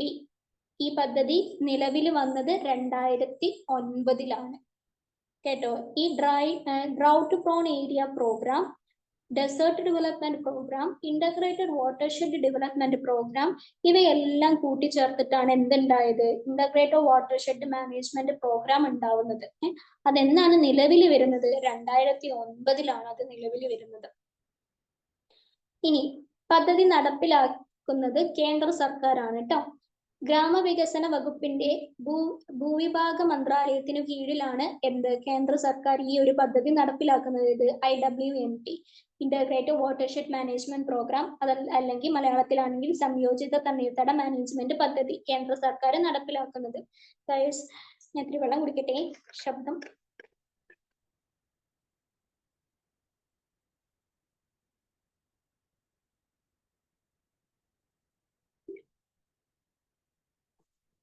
അപ്പം പദ്ധതി നടപ്പിലാക്കിയത് കേന്ദ്ര സർക്കാരാണ്. ഏത് പദ്ധതി, IWMP പദ്ധതി കേന്ദ്ര സർക്കാരാണ് നടപ്പിലാക്കുന്നത്. ഗ്രാമവികസന വകുപ്പിന്റെ ഭൂവിഭാഗ മന്ത്രാലയത്തിന് കീഴിലാണ് ഈ ഒരു IWMP എന്ന് പറയുന്ന പദ്ധതി കേന്ദ്ര സർക്കാർ നടപ്പിലാക്കിയത്. Integrated watershed development programme, Hariyali നമ്മൾ നേരത്തെ പഠിച്ച ഹരിയാലി ഇല്ലേ, അത് തന്നെ Hariyali. National watershed development project for rainfed areas, തുടങ്ങിയ എല്ലാ നീർത്തട വികസന പരിപാടികളും IWMP, അതായത് ഇന്റഗ്രേറ്റഡ് വാട്ടർഷെഡ് മാനേജ്മെന്റ് പ്രോഗ്രാം പദ്ധതിയുടെ കീഴിലാണ് പ്രവർത്തിക്കുന്നത്. അപ്പോൾ ഈ ഒരു ഇന്റഗ്രേറ്റഡ് വാട്ടർഷെഡ് മാനേജ്മെന്റ് പ്രോഗ്രാമിന്റെ കീഴിൽ പ്രവർത്തിക്കുന്ന മറ്റു പദ്ധതികളാണ്, അതായത് വെള്ളത്തിന് വേണ്ടിയിട്ടുള്ള മറ്റു പദ്ധതികളാണ് ഇന്റഗ്രേറ്റഡ് വാട്ടർഷെഡ് ഡെവലപ്മെന്റ് പ്രോഗ്രാമും ഹരിയാലിയും national watershed development project for rainfed ഏരിയാസും ഒക്കെ. ഇതൊക്കെ എന്തിന്റെ കീഴിലാണ് പ്രവർത്തിക്കുന്നത്? IWMPയുടെ കീഴിലാണ് പ്രവർത്തിക്കുന്നത്. ഇനി IWMP പദ്ധതി ചെലവിന്റെ കേന്ദ്ര സംസ്ഥാന വിഹിതം 90:10 ആണ്. എത്രയാണ്? IWMP പദ്ധതി ചെലവിന്റെ കേന്ദ്ര സംസ്ഥാന വിഹിതം എത്രയാണ്? 90:10 ആണ് വരുന്നത് കേട്ടോ. IWMP പ്രധാനമന്ത്രി കൃഷി സിഞ്ചായി യോജനയിൽ ലയിപ്പിച്ചത് 2015. IWMP എന്ന് പറഞ്ഞ ഈ പദ്ധതി ഇല്ലേ, പിന്നീട് പ്രധാനമന്ത്രി കൃഷി സിഞ്ചായി യോജനയിൽ ലയിപ്പിക്കണ്ടായി. അതൊരു സർക്കാർ പദ്ധതിയാണ്, അത് നമുക്ക് പഠിക്കാനുണ്ട് അടുത്തതില്. അപ്പോ അതെന്താ 2015 ഈ IWMP എങ്ങോട്ട് പോയത്? അങ്ങോട്ടേക്ക് പോയത് 2015 കേട്ടോ. Then we are going to പ്രധാനമന്ത്രി കൃഷി സിഞ്ചായി യോജന, PMKSY. PMKSY എന്താണ്? PMKSY Pradhan Mantri Krishi Sinchai Yojana. Accelerated Irrigation Benefit Program. അതിന്റെ ഷോർട്ട് ഫോം നിങ്ങൾ തന്നെ ശ്രദ്ധിക്കുക, AIBP. River development and Ganga rejuvenation, RDNGR. Integrated watershed management programme, IWMP. On farm water management, OFWM എന്നീ പദ്ധതികളെ ലയിപ്പിച്ച് രൂപപ്പെടുത്തിയ പദ്ധതിയാണ് പ്രധാനമന്ത്രി കൃഷി സിഞ്ചായി യോജന.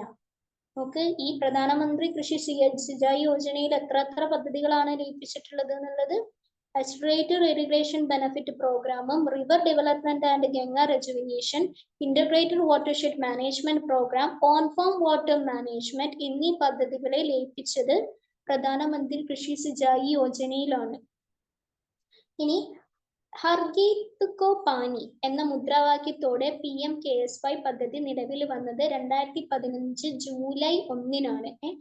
ഹർ ഘർ കോ പാനി എന്ന് പറയുന്ന മുദ്രാവാക്യം വിളിച്ചുകൊണ്ടാണ് PMKSY പദ്ധതി നിലവിൽ വരുന്നത് 2015 ജൂലൈ 1-ന്.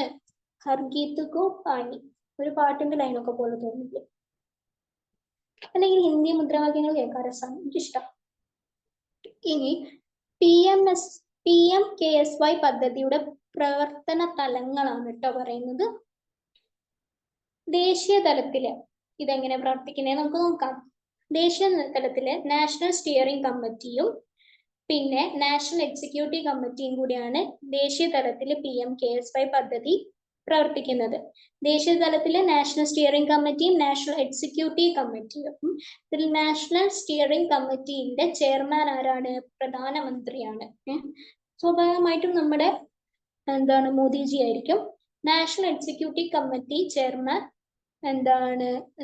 അതിന്റെ chairman NITI Aayog vice chairman ആയിരിക്കും കേട്ടോ. നാഷണൽ എക്സിക്യൂട്ടീവ് കമ്മിറ്റിയിൽ അതിന്റെ ചെയർമാൻ ആരാണ്? നീതി ആയോഗ് വൈസ് ചെയർമാൻ ആയിരിക്കും. ഇനി സംസ്ഥാന തലത്തിലാണെങ്കിൽ സ്റ്റേറ്റ് ലെവൽ സാങ്ഷനിങ് കമ്മിറ്റി, അതിന്റെ ചെയർമാൻ ചീഫ് സെക്രട്ടറി ആയിരിക്കും. സംസ്ഥാന തലത്തിലാണെങ്കിൽ സ്റ്റേറ്റ് ലെവൽ സാങ്ഷനിങ് കമ്മിറ്റിയാണ്, അതിന്റെ ചെയർമാൻ ചീഫ് സെക്രട്ടറി ആയിരിക്കും. അപ്പൊ PMKSY പദ്ധതിയുടെ പ്രവർത്തന തലങ്ങൾ ദേശീയ തലത്തിലാണെങ്കിൽ നാഷണൽ സ്റ്റിയറിംഗ് കമ്മിറ്റി, അതിന്റെ ചെയർമാൻ പ്രധാനമന്ത്രി, പിന്നെ നാഷണൽ എക്സിക്യൂട്ടീവ് കമ്മിറ്റിയും കൂടെ വരുന്നുണ്ട്, അതിന്റെ chairman NITI Aayog vice chairman ആണ്. ഇനി സംസ്ഥാന തലത്തിലാണെങ്കിൽ സ്റ്റേറ്റ് ലെവൽ സാങ്ഷനിങ് കമ്മിറ്റി, അതിന്റെ ചെയർമാൻ ആണെങ്കിൽ ചീഫ് സെക്രട്ടറി ആയിരിക്കും. ഇനി നമ്മൾ നീരാഞ്ചൽ ദേശീയ തണ്ണീർത്തട പദ്ധതിയാണ് കേട്ടോ പഠിക്കുന്നത്. നീരാഞ്ചൽ തണ്ണീർത്തട പദ്ധതിക്ക് സഹായം നൽകുന്നത് ആരാണ്? ലോക ബാങ്കാണ്. ലോക ബാങ്കാണ് നീരാഞ്ചൽ തണ്ണീർത്തട പദ്ധതിക്ക് സഹായം നൽകുന്നത്. ലോകബാങ്ക് സഹായിച്ചിട്ടാണ് നീരാഞ്ചൽ തണ്ണീർത്തട പദ്ധതി നിലനിൽക്കുന്നത്. പദ്ധതി നടപ്പിലാക്കിയത് കേന്ദ്ര സർക്കാരാണ്. നീരാഞ്ചൽ പദ്ധതി നടപ്പിലാക്കുന്നത് കേന്ദ്ര സർക്കാരാണ്. പദ്ധതിയുടെ കാലാവധി എന്ന് പറയുന്നത് 2016 മുതൽ 2022 വരെയാണ്. അപ്പൊ സ്വാഭാവികമായിട്ടും പദ്ധതി ഇപ്പൊ അവസാനിച്ചിട്ടുണ്ടാവുമായിരിക്കും. അതിൽ അതിന്റെ കാലാവധി കഴിഞ്ഞിട്ടുണ്ടാവും. പദ്ധതിയുടെ കാലാവധി എന്ന് പറയുന്നത് 2016 മുതൽ 2022 വരെയാണ്. പദ്ധതി നടപ്പിലാക്കപ്പെടുന്ന സംസ്ഥാനങ്ങളാണ്. 9 സംസ്ഥാനങ്ങളിലാണ് പദ്ധതികൾ നടപ്പിലാക്കപ്പെടുന്നത്. ഏതൊക്കെ സംസ്ഥാനങ്ങളിലാണ്? ആന്ധ്രാപ്രദേശ്, ഛത്തീസ്ഗഡ്, ഗുജറാത്ത്, ജാർഖണ്ഡ്, മധ്യപ്രദേശ്, ഒഡീഷ, മഹാരാഷ്ട്ര, രാജസ്ഥാൻ, തെലങ്കാന. ആകാശവാണി കോഴിക്കോട്, തൃശ്ശൂർ, തിരുവനന്തപുരം പറയുന്ന പോലെ ഉണ്ടല്ലേ. പദ്ധതി നടപ്പിലാക്കപ്പെടുന്ന സംസ്ഥാനങ്ങൾ ഏതൊക്കെയാണ്? Andhra Pradesh, Chhattisgarh, Gujarat, Jharkhand, Madhya Pradesh, Odisha, Maharashtra, Rajasthan, last one Telangana. ഇവിടങ്ങളിലാണ് എന്ത് പദ്ധതി നടപ്പിലാക്കപ്പെടുന്നത്? 9 സംസ്ഥാനങ്ങളിലായിട്ട്. Then അടുത്തത് ജലക്രാന്തി അഭിയാൻ. ജലക്രാന്തി അഭിയാൻ 2015-16. ജലക്രാന്തി അഭിയാൻ 2015-16. രാജ്യത്ത് ആളോഹരി ജലലഭ്യതയിലൂടെ ജലസുരക്ഷ ഉറപ്പുവരുത്തുക എന്ന ലക്ഷ്യത്തോടെ ആരംഭിച്ച പദ്ധതിയാണ് എന്ത്? ജലക്രാന്തി അഭിയാൻ. എന്ത്? രാജ്യത്ത് ആളോഹരി ജലലഭ്യതയിലൂടെ ജലസുരക്ഷ ഉറപ്പുവരുത്തുക എന്ന ലക്ഷ്യത്തോടെ ആരംഭിച്ച പദ്ധതിയാണ് ജലക്രാന്തി അഭിയാൻ. അതായത് ഓരോ വ്യക്തിക്കും ജലം കിട്ടുന്നുണ്ടോ എന്ന് ഉറപ്പുവരുത്താൻ വേണ്ടിയിട്ട് ഉണ്ടാക്കിയ പദ്ധതിയാണ് ജലക്രാന്തി അഭിയാൻ 2015-16 വർഷങ്ങളിലായിട്ട് കേട്ടോ. അടുത്തത് റാലേഗാൻ സിദ്ധിയിലെ നീർത്തട വികസനം. ഇതെനിക്ക് വളരെ ഇൻട്രസ്റ്റിംഗ് ആയിട്ട് തോന്നിയ ഒരു സംഭവമാണ് കേട്ടോ. ഈ റാലേഗാൻ സിദ്ധിയിൽ നടത്തിയത് ജസ്റ്റ്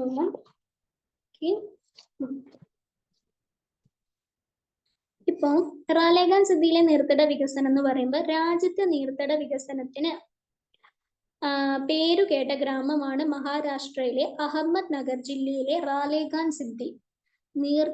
രാജ്യത്തെ നീർത്തട വികസനത്തിന് പേരുകേട്ട ഗ്രാമമാണ് മഹാരാഷ്ട്രയിലെ അഹമ്മദ് നഗർ ജില്ലയിലെ ഈ റാലേഗാൻ സിദ്ധി എന്ന് പറയുന്നത് കേട്ടോ. ഈ ഗ്രാമത്തിൽ രൂപപ്പെട്ട യുവജനങ്ങളുടെ കൂട്ടായ്മയാണ് തരുൺ മണ്ഡൽ. ഈ ഗ്രാമത്തിൽ രൂപപ്പെട്ട യുവജനങ്ങളുടെ കൂട്ടായ്മ, യൂത്ത് മൂവ്മെന്റുകാരി, അവരുടെ കൂട്ടായ്മയാണ് എന്ത്? തരുൺ മണ്ഡൽ എന്ന് പറയുന്നത്. ഈ തരുൺ മണ്ഡൽ കുറച്ച് പ്രവർത്തികൾ അവിടെ ചെയ്തു വെച്ചിട്ടുണ്ട്. എന്താണെന്നറിയോ? എനിക്ക് വളരെ ഇൻട്രസ്റ്റിംഗ് ആയിട്ട് തോന്നി. അതായത് ഇവര് വെള്ളത്തിന്റെ കാര്യം മാത്രമല്ല ഈ തരുൺ മണ്ഡലുകാർ അവിടെ നടത്തിയത്. അതായത് യൂത്ത് മൂവ്മെന്റിലെ ഈ പിള്ളേരായിരിക്കുമല്ലോ, മിക്കവാറും ചെറുപ്പക്കാരായിരിക്കുമല്ലോ എന്താണ് നടത്തിയിട്ടുള്ളത്. അവര് ചെയ്ത കാര്യങ്ങൾ ഇതൊക്കെയാണ്. ഒന്ന് ജസ്റ്റ് അറിഞ്ഞു വെച്ചാൽ മതി കേട്ടോ. സ്ത്രീധന നിരോധനത്തിനും ജാതി വിവേചനത്തിനെതിരായും ഐക്യത്തിനെതിരായും ഈ കൂട്ടായ്മ പ്രവർത്തിച്ചു. മദ്യനിർമ്മാണ യൂണിറ്റുകൾ അടച്ചുപൂട്ടുകയും നിരോധനം ഏർപ്പെടുത്തുകയും ചെയ്തു. തുറന്ന സ്ഥലത്തെ കന്നുകാലി മേച്ചിൽ പൂർണ്ണമായും നിരോധിച്ചു. കന്നുകാലികളെ തൊഴുത്തിൽ കെട്ടി ഭക്ഷണം കൊടുക്കുന്നതിന് ഊന്നൽ നൽകി. ജലം കൂടുതൽ ആവശ്യമായ കരിമ്പ് കൃഷി നിർത്തലാക്കി. ജലം കുറച്ചു മാത്രം ആവശ്യമുള്ള പയർവർഗ്ഗങ്ങൾ, എണ്ണക്കുരുക്കൾ, ചില വാണിജ്യ വിളകൾ എന്നിവ കൃഷി ചെയ്യുന്നതിന് കർഷകരെ പ്രോത്സാഹിപ്പിച്ചു. നിങ്ങളൊന്ന് ആലോചിച്ച് നോക്കിക്കേ, ഒരു സംസ്ഥാനത്തിലെ യുവജനങ്ങളാണ് ഈ ഒരു സംഭവം ചെയ്യുന്നത്. അതായത് ഈ പറഞ്ഞ ഈ ഒരു പ്രവർത്തനങ്ങളൊക്കെ ചെയ്തിട്ടുള്ളത് എന്ന് പറയുമ്പോൾ. ഇനി കേരള നെൽവയർ നമുക്ക് നമ്മുടെ കേരളത്തിലേക്ക് വരാം. കേരള നെൽവയർ തണ്ണീർത്തട സംരക്ഷണ നിയമം 2008. നിങ്ങളൊരു കാര്യം ശ്രദ്ധിച്ചിട്ടുണ്ടോ എന്ന് എനിക്കറിയില്ല. നമ്മൾ ഓരോ പദ്ധതികളെ പറ്റി പറയുമ്പോഴും ഓരോ വകുപ്പുകളെ പറ്റി പറയും, എന്തൊക്കെയാണെങ്കിലും അതിന്റെ കൂടെ നമ്മൾ അതിന്റെ ഡേറ്റും കൂടെ കൂട്ടിച്ചേർത്തിട്ടാണ് പറയുന്നത്. അപ്പൊ അത് കണ്ടോ, കേരള നെൽവയർ തണ്ണീർത്തട സംരക്ഷണ നിയമം 2008. അതാണ് ആ ഒരു പദ്ധതിയുടെ ഫുൾ ഫോം എന്ന് പറയുന്നത്. അതല്ലാതെ കേരള നെൽവയർ തണ്ണീർത്തട സംരക്ഷണ നിയമം കൊണ്ട് അവിടെ നിൽക്കുകയല്ല ചെയ്യുന്നത്. അതിന്റെ കൂടെ അതിന്റെ വർഷം കൂടെ കൂട്ടിച്ചേർത്തിട്ടായിരിക്കും അത് പറയും. അങ്ങനെയാണ് പറയേണ്ടതും അങ്ങനെയാണ് പഠിക്കേണ്ടതും അങ്ങനെയാണ് എഴുതി വെച്ചിട്ടുള്ളത് കേട്ടോ. കേരള നെൽവയർ തണ്ണീർത്തട സംരക്ഷണ നിയമം 2008. കേരള നെൽവയർ തണ്ണീർത്തട സംരക്ഷണ നിയമം 2008 ഗവർണർ ഒപ്പുവെച്ചത് എന്നാണ്? 2008 ഓഗസ്റ്റ് 11-നാണ്. കേരള നെൽവയർ തണ്ണീർത്തട സംരക്ഷണ നിയമം 2008 ഗവർണർ ഒപ്പുവെക്കുന്നത് 2008 ഓഗസ്റ്റ് 11-നാണ്. ഓഗസ്റ്റ് 11-നാണ് നമ്മുടെ ഗവർണർ അത് വെച്ചിട്ടുണ്ടായിരുന്നത് കേട്ടോ. കേരള നെൽവയർ തണ്ണീർത്തട സംരക്ഷണ നിയമം 2008 വകുപ്പുകളുടെ എണ്ണം എത്രയാണെന്ന് അറിയാം? 30. 2008 30 വകുപ്പുകളായിരുന്നു ഉണ്ടായിരുന്നത്. ഇപ്പൊ കൂട്ടിയോ കുറച്ചൊന്നും അറിയില്ല. 30 തന്നെയാണ് നിലവിലും കാണുന്നത്. കേരള നെൽവയ തണ്ണീർത്തട സംരക്ഷണ നിയമം 2008 വകുപ്പുകളുടെ എണ്ണം എന്നാണ് പറഞ്ഞിട്ടുള്ളത്. അപ്പൊ 2008 അത് വന്ന സമയത്ത് അതിന്റെ വകുപ്പുകളുടെ എണ്ണം 30 പിന്നെ നിയമം നിലവിൽ വരുമ്പോൾ കേരള മുഖ്യമന്ത്രി നമ്മുടെ സ്വന്തം നമ്മുടെ VS അച്യുതാനന്ദനായിരുന്നു നിയമം നിലവിൽ വരുമ്പോൾ കേരള മുഖ്യമന്ത്രി. ഇപ്പോഴും അദ്ദേഹം ജീവിച്ചിരിക്കുന്നു. ഭീഷ്മാചാര്യൻ എന്ന് വേണമെങ്കിൽ പറയാല്ലേ നമുക്ക്. ഞങ്ങൾക്ക് റെസ്പെക്ട് ചെയ്യുന്ന ഒരാൾ തന്നെയാണ്. ഇനി അടുത്തത്, ഇനിയിപ്പോ പാർട്ടി വേസ്റ്റ് അതാണെന്ന് ആരും വിചാരിക്കരുത് കേട്ടോ. VS അച്യുതാനന്ദനോടും ഉമ്മൻചാണ്ടിയോടും ഒക്കെ ഭയങ്കര റെസ്പെക്ട് ആണ്. കാരണം അവരൊക്കെ ഒരുപാട് നമ്മുടെ ഈ നാടിന് വേണ്ടി ചെയ്തിട്ടുണ്ട് എന്ന് ഞാൻ വിശ്വസിക്കുന്നു. അടുത്തത് പ്രാദേശിക തല നിരീക്ഷണ സമിതി. പ്രാദേശിക തല നിരീക്ഷണ സമിതിയില് നിയമത്തിലെ വ്യവസ്ഥകൾ നടപ്പിലാക്കുന്നത് അതെന്താണെന്നാണ് കേട്ടോ പറയുന്നത്. എന്താണ് ഈ പ്രാദേശിക തല നിരീക്ഷണ സമിതി എന്ന്? നിയമത്തിലെ വ്യവസ്ഥകൾ നടപ്പിലാക്കുന്നത് നിരീക്ഷിക്കുന്നതിനായി ഓരോ ഗ്രാമപഞ്ചായത്തിലും മുനിസിപ്പാലിറ്റിയിലും ഒരു പ്രാദേശിക തല നിരീക്ഷണ സമിതി, അതായത് ലോക്കൽ ലെവൽ മോണിറ്ററിംഗ് കമ്മിറ്റി ഉണ്ടായിരിക്കുന്നതാണ്. എങ്ങനെ? നിയമത്തിലെ വ്യവസ്ഥകൾ നടപ്പിലാക്കുന്നത് നിരീക്ഷിക്കുന്നതിനായി ഓരോ ഗ്രാമപഞ്ചായത്തിലും മുനിസിപ്പാലിറ്റിയിലും ഒരു പ്രാദേശിക തല നിരീക്ഷണ സമിതി ഉണ്ടായിരിക്കുന്നതാണ് എന്നാണ് പറയുന്നത് കേട്ടോ. അതായത് നിയമങ്ങളൊക്കെ നല്ല രീതിക്കാണോ നടക്കുന്നത് അതൊക്കെ നിരീക്ഷിക്കാൻ വേണ്ടിയിട്ട് ഒരു സമിതി ഉണ്ട്. അതാണ് ഈ പ്രാദേശിക തല നിരീക്ഷണ സമിതി. അതിന്റെ പേര് തന്നെ ഉണ്ട്, നിരീക്ഷിക്കുക. ഈ പ്രാദേശിക തല നിരീക്ഷണ സമിതിയുടെ ഘടന. പ്രാദേശിക തല നിരീക്ഷണ സമിതിയുടെ ഘടന എന്ന് പറയുമ്പോൾ ചെയർമാൻ കേട്ടോ. ചെയർമാൻ എന്ന് പറയുമ്പോൾ ഒന്നിലും പഞ്ചായത്ത് പ്രസിഡന്റ്, അതല്ലെങ്കിൽ മുനിസിപ്പാലിറ്റി ചെയർപേഴ്സൺ, അതല്ലെങ്കിൽ കോർപ്പറേഷൻ മേയർ. ഇവരിൽ ആരെങ്കിലും ആയിരിക്കും ഈ പ്രാദേശിക തല നിരീക്ഷണ സമിതിയുടെ ചെയർമാൻ എന്ന് പറയുന്നത്. ഒന്നിലും പഞ്ചായത്ത് പ്രസിഡന്റ്, അല്ലെങ്കിൽ മുനിസിപ്പാലിറ്റി ചെയർപേഴ്സൺ, അതല്ലെങ്കിൽ കോർപ്പറേഷൻ മേയർ. ഇനി അതിന്റെ അംഗങ്ങൾ എന്ന് പറയുമ്പോൾ കൃഷി ഓഫീസർ, അതല്ലെങ്കിൽ കൃഷി ഓഫീസർമാർ, അല്ലെങ്കിൽ വില്ലേജ് ഓഫീസർ, അല്ലെങ്കിൽ ഓഫീസർമാർ, പ്രദേശത്തെ നെൽകൃഷിക്കാരുടെ 3 പ്രതിനിധികൾ. ഇതിൽ അംഗങ്ങൾ എന്ന് പറയുമ്പോൾ ഈ കൃഷി ഓഫീസർ, കൃഷി ഓഫീസർമാർ, വില്ലേജ് ഓഫീസർമാർ ഇതെല്ലാം ആരെങ്കിലും ആയിരിക്കാം. പക്ഷെ ഈ പ്രദേശത്ത് നെൽകൃഷിക്കാരുടെ 3 പ്രതിനിധികൾ വേണം എന്നുള്ളത് നിർബന്ധമാണ് കേട്ടോ. ഇതാണ് അംഗങ്ങൾ എന്ന് പറയുന്നത്. ഇനി കൺവീനർ എന്ന് പറയുന്നത് കൃഷി ഓഫീസർ ആയിരിക്കും അതിന്റെ കൺവീനർ. ഈ പ്രാദേശിക തല നിരീക്ഷണ സമിതിയുടെ യോഗത്തിന്റെ ക്വാറം എന്ന് പറയുന്നത് 3 പേരാണ്. പ്രാദേശിക തല നിരീക്ഷണ സമിതിയുടെ യോഗത്തിന്റെ ക്വാറം ഇതിൽ 3 പേരാണ്. ഈ പ്രാദേശിക തല നിരീക്ഷണ സമിതിയുടെ യോഗം ചെയർമാൻ നിശ്ചയിക്കുന്ന പ്രകാരം പ്രസ്തുത പഞ്ചായത്ത് ഓഫീസുകളിൽ നടക്കും. അതായത് പ്രാദേശിക തല നിരീക്ഷണ സമിതിയുടെ യോഗം ചെയർമാൻ നിശ്ചയിക്കുന്ന പ്രകാരം എവിടെയാണ്? പ്രസ്തുത പഞ്ചായത്ത് ഓഫീസുകളിൽ നടക്കും എന്നാണ് പറയുന്നത്. ചെയർമാൻ ഞാൻ പറഞ്ഞു ആര് വേണമെങ്കിലും ആകാം. പഞ്ചായത്ത് പ്രസിഡന്റോ മുനിസിപ്പാലിറ്റി ചെയർപേഴ്സണോ അതല്ലെങ്കിൽ കോർപ്പറേഷൻ മേയറോ അങ്ങനെ ആര് വേണമെങ്കിലും ആകാം. ഇവരായിരിക്കും നിശ്ചയിക്കുക എവിടെ സഭ കൂടണം അല്ലെങ്കിൽ യോഗം കൂടണം എന്നൊക്കെ. അപ്പോ അതായത് ഏത് പഞ്ചായത്ത് ഓഫീസിലാണെന്നുള്ളതൊക്കെ.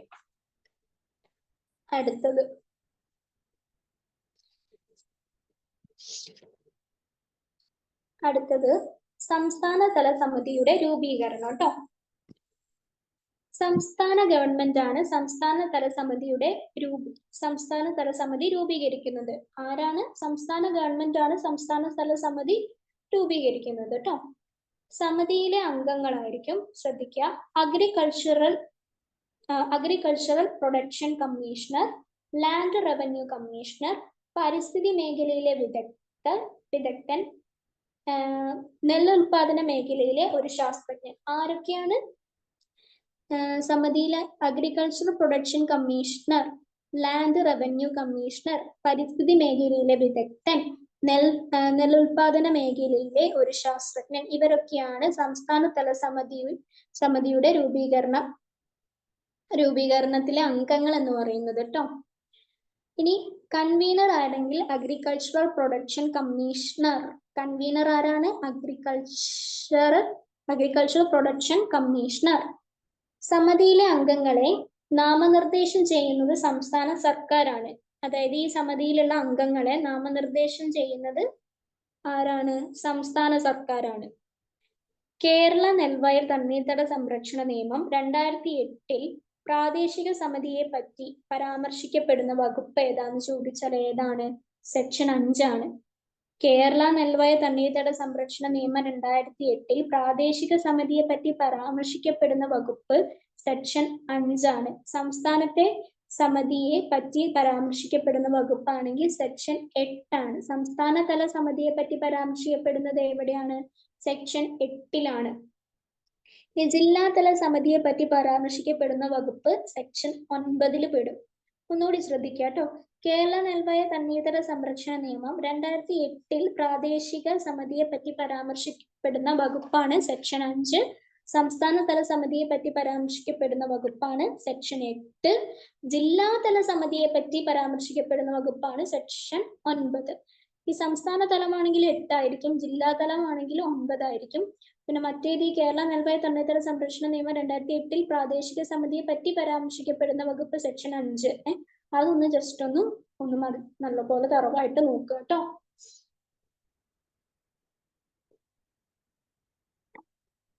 ഇനി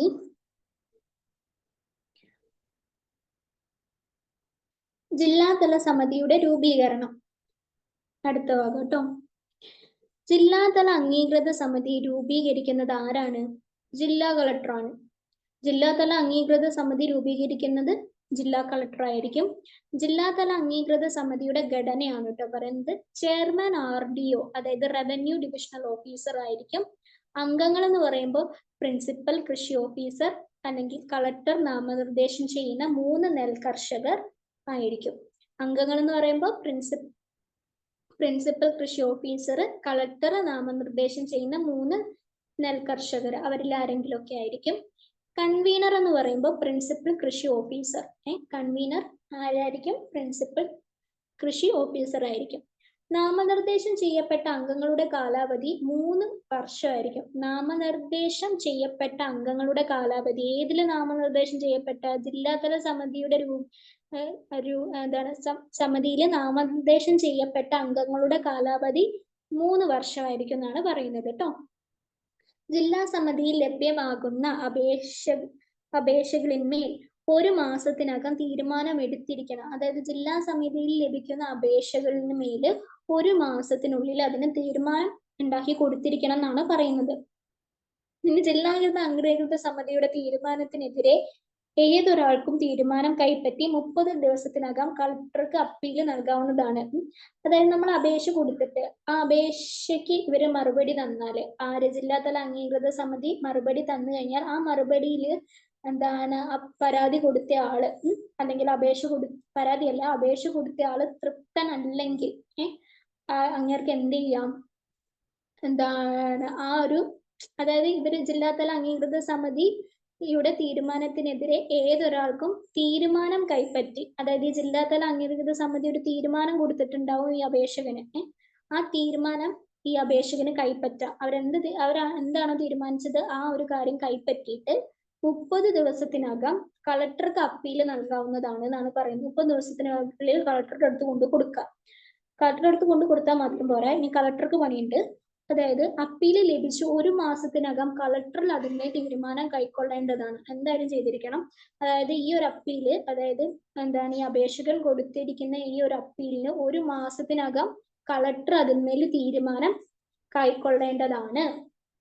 ഈ നിയമത്തിലെ വ്യവസ്ഥകൾ ലംഘിച്ച് നെൽപ്പാടമോ തണ്ണീർത്തടമോ നികത്തുന്ന ഏതൊരു വ്യക്തിക്കും ലഭിക്കുന്ന ശിക്ഷയാണ് 6 മാസത്തിൽ കുറയാത്തതും 3 വർഷം വരെ ആകാവുന്നതുമായ തടവ് ശിക്ഷയും 50,000 കുറയാത്തതും 1 ലക്ഷം രൂപ വരെ ആകാവുന്നതുമായ പിഴശിക്ഷയും. ഇതൊക്കെ നമ്മുടെ നാട്ടിലുണ്ട്, പക്ഷെ നടക്കുന്നുണ്ടോ എന്ന് എനിക്ക് അറിയില്ല. ഈ നിയമത്തിലെ വ്യവസ്ഥകൾ ലംഘിച്ച് നെൽപ്പാടമോ തണ്ണീർത്തടമോ നികത്തുന്ന ഏതൊരു വ്യക്തിക്കും കിട്ടുന്ന ശിക്ഷയാണ് ശ്രദ്ധിക്കണം കേട്ടോ, ആ വ്യക്തിയൊന്നുമില്ല, ഏതൊരു വ്യക്തിക്കും കിട്ടുന്ന ശിക്ഷയാണ് 6 മാസത്തിൽ കുറയാത്തതും 3 വർഷം വരെ ആകാവുന്നതുമായ തടവ് ശിക്ഷയും 50,000 കുറയാത്തതും 1 ലക്ഷം രൂപ വരെ ആകാവുന്നതുമായ പിഴശിക്ഷയും കിട്ടുന്നതാണ് എന്നാണ് പറയുന്നത്. അടുത്തത് centre for wetland conservation and management. Centre for wetland conservation and management. സുഹൃത്തുക്കളെ, ഇതിന്റെ അവസാന ഭാഗങ്ങളിലേക്ക് എത്തിച്ചേർന്നിരിക്കുന്നു. കുറച്ച് സമയം കൂടെ ഒന്ന് സഹിച്ചാൽ മതി കേട്ടോ. Centre for wetland conservation and management സ്ഥാപിതമാകുന്നത് എവിടെയാണ്? വേറെ എവിടെയുമല്ല, നമ്മുടെ ചെന്നൈയിലാണ്.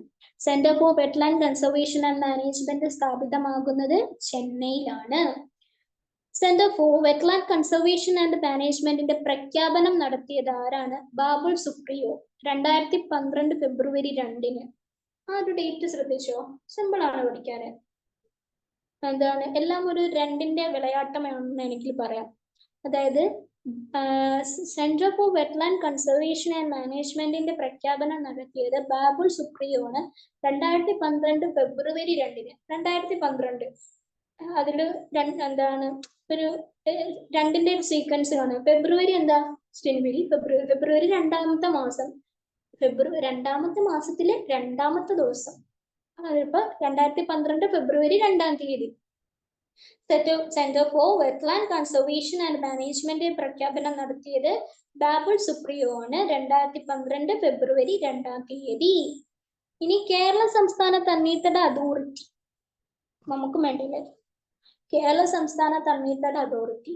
കേരള സംസ്ഥാന തണ്ണീർത്തട അതോറിറ്റി രൂപീകൃതമാവാൻ കാരണമായ നിയമമാണ് തണ്ണീർത്തട നിയമം 2010 സംരക്ഷണവും പരിപാലനവും. സെക്ഷൻ 5-ലാണ് വരുന്നത് കേട്ടോ. കേരള സംസ്ഥാന തണ്ണീർത്തട അതോറിറ്റി രൂപീകൃതമാവാൻ കാരണമായ നിയമമാണ് തണ്ണീർത്തട നിയമം 2010 സംരക്ഷണവും പരിപാലനവും. ഇത് സെക്ഷൻ 5-ലാണ് വരുന്നത്. ഈ നിയമപ്രകാരം കേരള സംസ്ഥാന തണ്ണീർത്തട അതോറിറ്റി നിലവിൽ വന്നത് 2015 മെയ് 25. ഇവിടെയും 5-ന്റെ ഒരു കളിയുണ്ട് കേട്ടോ, ശ്രദ്ധിച്ചോ. 2015 മെയ് 25. സുഖാണ്. ഇങ്ങനത്തെ ഡേറ്റ്സ്, ഇങ്ങനത്തെ സീക്വൻസ് പോലുള്ള ഡേറ്റുകളൊക്കെ നമുക്ക് പഠിക്കാൻ എനിക്ക് തോന്നുന്ന കുറച്ചും കൂടെ സിമ്പിൾ ആയിരിക്കും. ഇത് ഒരു ബന്ധമില്ലാത്ത എങ്ങനെ കളക്ട് ചെയ്യാൻ പറ്റാത്ത ചില ഡേറ്റുകൾ വരുമായിരിക്കും. അപ്പോഴാണ് നമ്മൾ ശ്രദ്ധിക്കേണ്ടത്. എന്ത് ശ്രദ്ധിക്കേണ്ടത്? ഞാൻ ഈ പറഞ്ഞ പോലെ തന്നെ നിങ്ങൾ ഒരു 3 പ്രാവശ്യം അതിങ്ങനെ വായിച്ച് മനസ്സിലാക്കുക. എന്നിട്ട് ഒരു തവണ ഒരു പേപ്പറിൽ എഴുതി നോക്കുക. അതിന് ശേഷം 2 പ്രാവശ്യം വീണ്ടും കാണാതെ പറഞ്ഞു നോക്കുക. അപ്പൊ പിന്നെ ആ ഡേറ്റ് പിന്നെ നിങ്ങൾ ജന്മത്ത് മറക്കണ്ടാവില്ല. അപ്പൊ ഈ നിയമപ്രകാരം കേരള സംസ്ഥാന തണ്ണീർത്തട അതോറിറ്റി നിലവിൽ വന്നത് എന്നാണ്? 2015 മെയ് 25-ന്. കേരള സംസ്ഥാന തണ്ണീർത്തട അതോറിറ്റി നിലവിൽ വരുമ്പോൾ ചെയർമാൻ ആരായിരുന്നു? പരിസ്ഥിതി വകുപ്പ് മന്ത്രിയായിരുന്നു ചെയർമാൻ. കൺവീനർ ആരായിരുന്നു? Principal secretary. അതായത് പരിസ്ഥിതി വകുപ്പിന്റെ പ്രിൻസിപ്പൽ സെക്രട്ടറി കേട്ടോ. കേരള സംസ്ഥാന തണ്ണീർത്തട അതോറിറ്റി നിലവിൽ വരുമ്പോൾ ചെയർമാൻ പരിസ്ഥിതി വകുപ്പ് മന്ത്രിയായിരുന്നു. കൺവീനർ പരിസ്ഥിതി വകുപ്പിന്റെ പ്രിൻസിപ്പൽ സെക്രട്ടറി ആയിരുന്നു.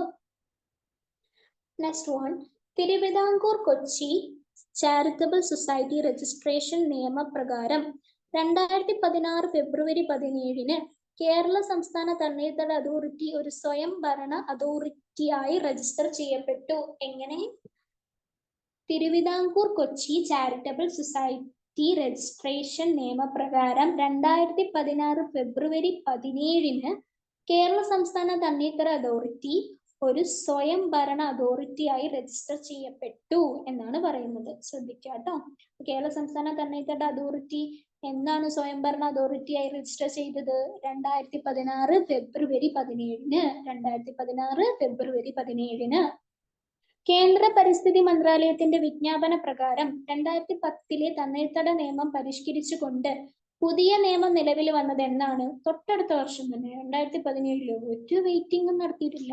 കേന്ദ്ര പരിസ്ഥിതി മന്ത്രാലയത്തിന്റെ വിജ്ഞാപന പ്രകാരം 2010-ലെ തണ്ണീർത്തട നിയമം പരിഷ്കരിച്ചുകൊണ്ട് പുതിയ നിയമം നിലവിൽ വന്നത് 2017-ലാണ്. ഇനി നിലവിലെ കേരള സംസ്ഥാന തണ്ണീർത്തട അതോറിറ്റി അടിസ്ഥാനമാക്കിയിരിക്കുന്ന നിയമം. തണ്ണീർത്തട നിയമം 2017, സംരക്ഷണവും പരിപാലനവും വകുപ്പ് 5. ആദ്യം എന്തായിരുന്നു? എന്താണ് ആദ്യം നമ്മൾ പറഞ്ഞില്ലേ? എവിടെ പോയി? തണ്ണീർത്തട നിയമം 2000 മുകളിൽ കണ്ടോ? ആദ്യം ഈ നിയമമായിരുന്നു. തണ്ണീർത്തട നിയമം 2010, സംരക്ഷണവും പരിപാലനവും സെക്ഷൻ 5. പക്ഷെ ഇപ്പൊ നിലവിലുള്ളത് ഈ നിയമമാണ് കേട്ടോ. ഏത്? തണ്ണീർത്തട നിയമം 2017, സംരക്ഷണവും പരിപാലനവും വകുപ്പ് 5. ഓക്കെ എന്ന് വിചാരിക്കുന്നു.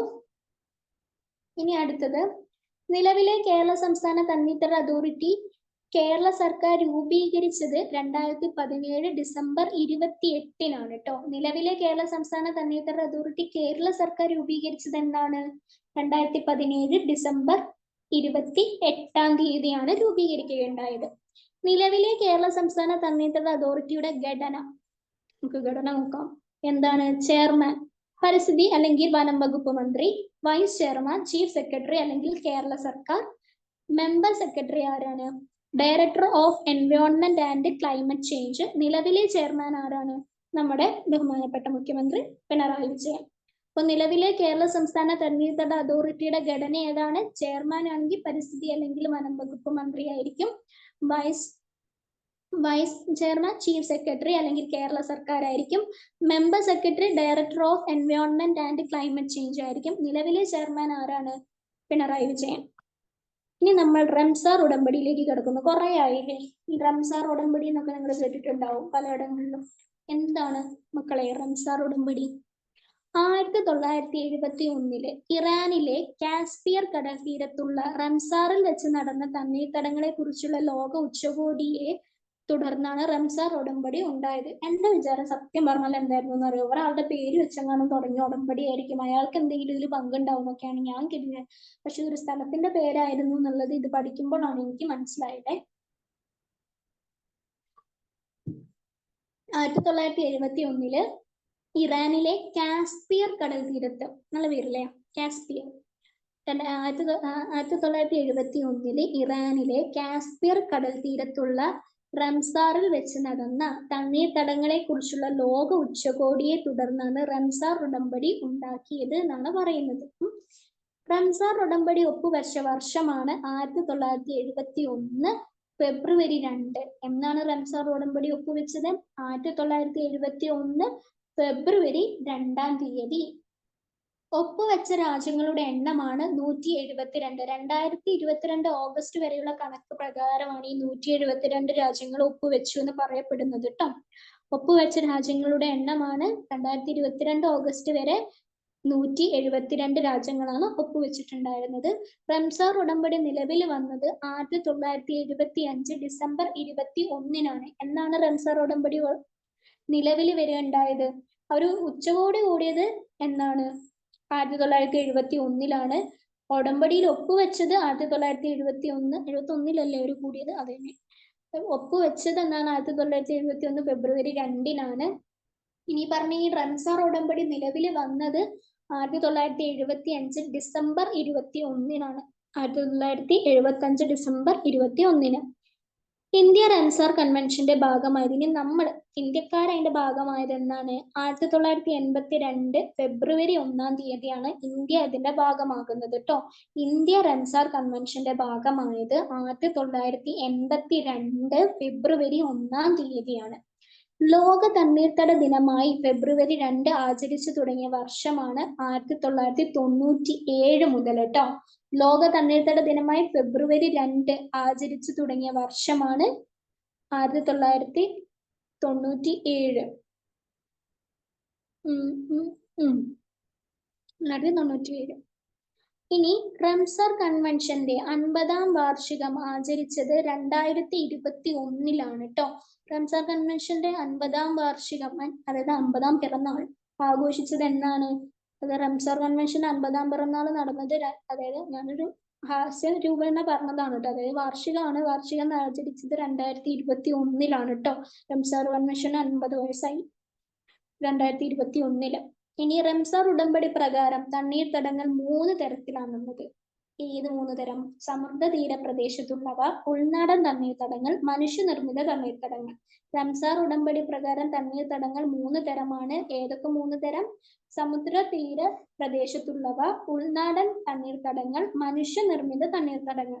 നിലവിലെ ഇന്ത്യയിലെ റംസാർ സൈറ്റുകളുടെ എണ്ണം എത്രയാണ്? 75.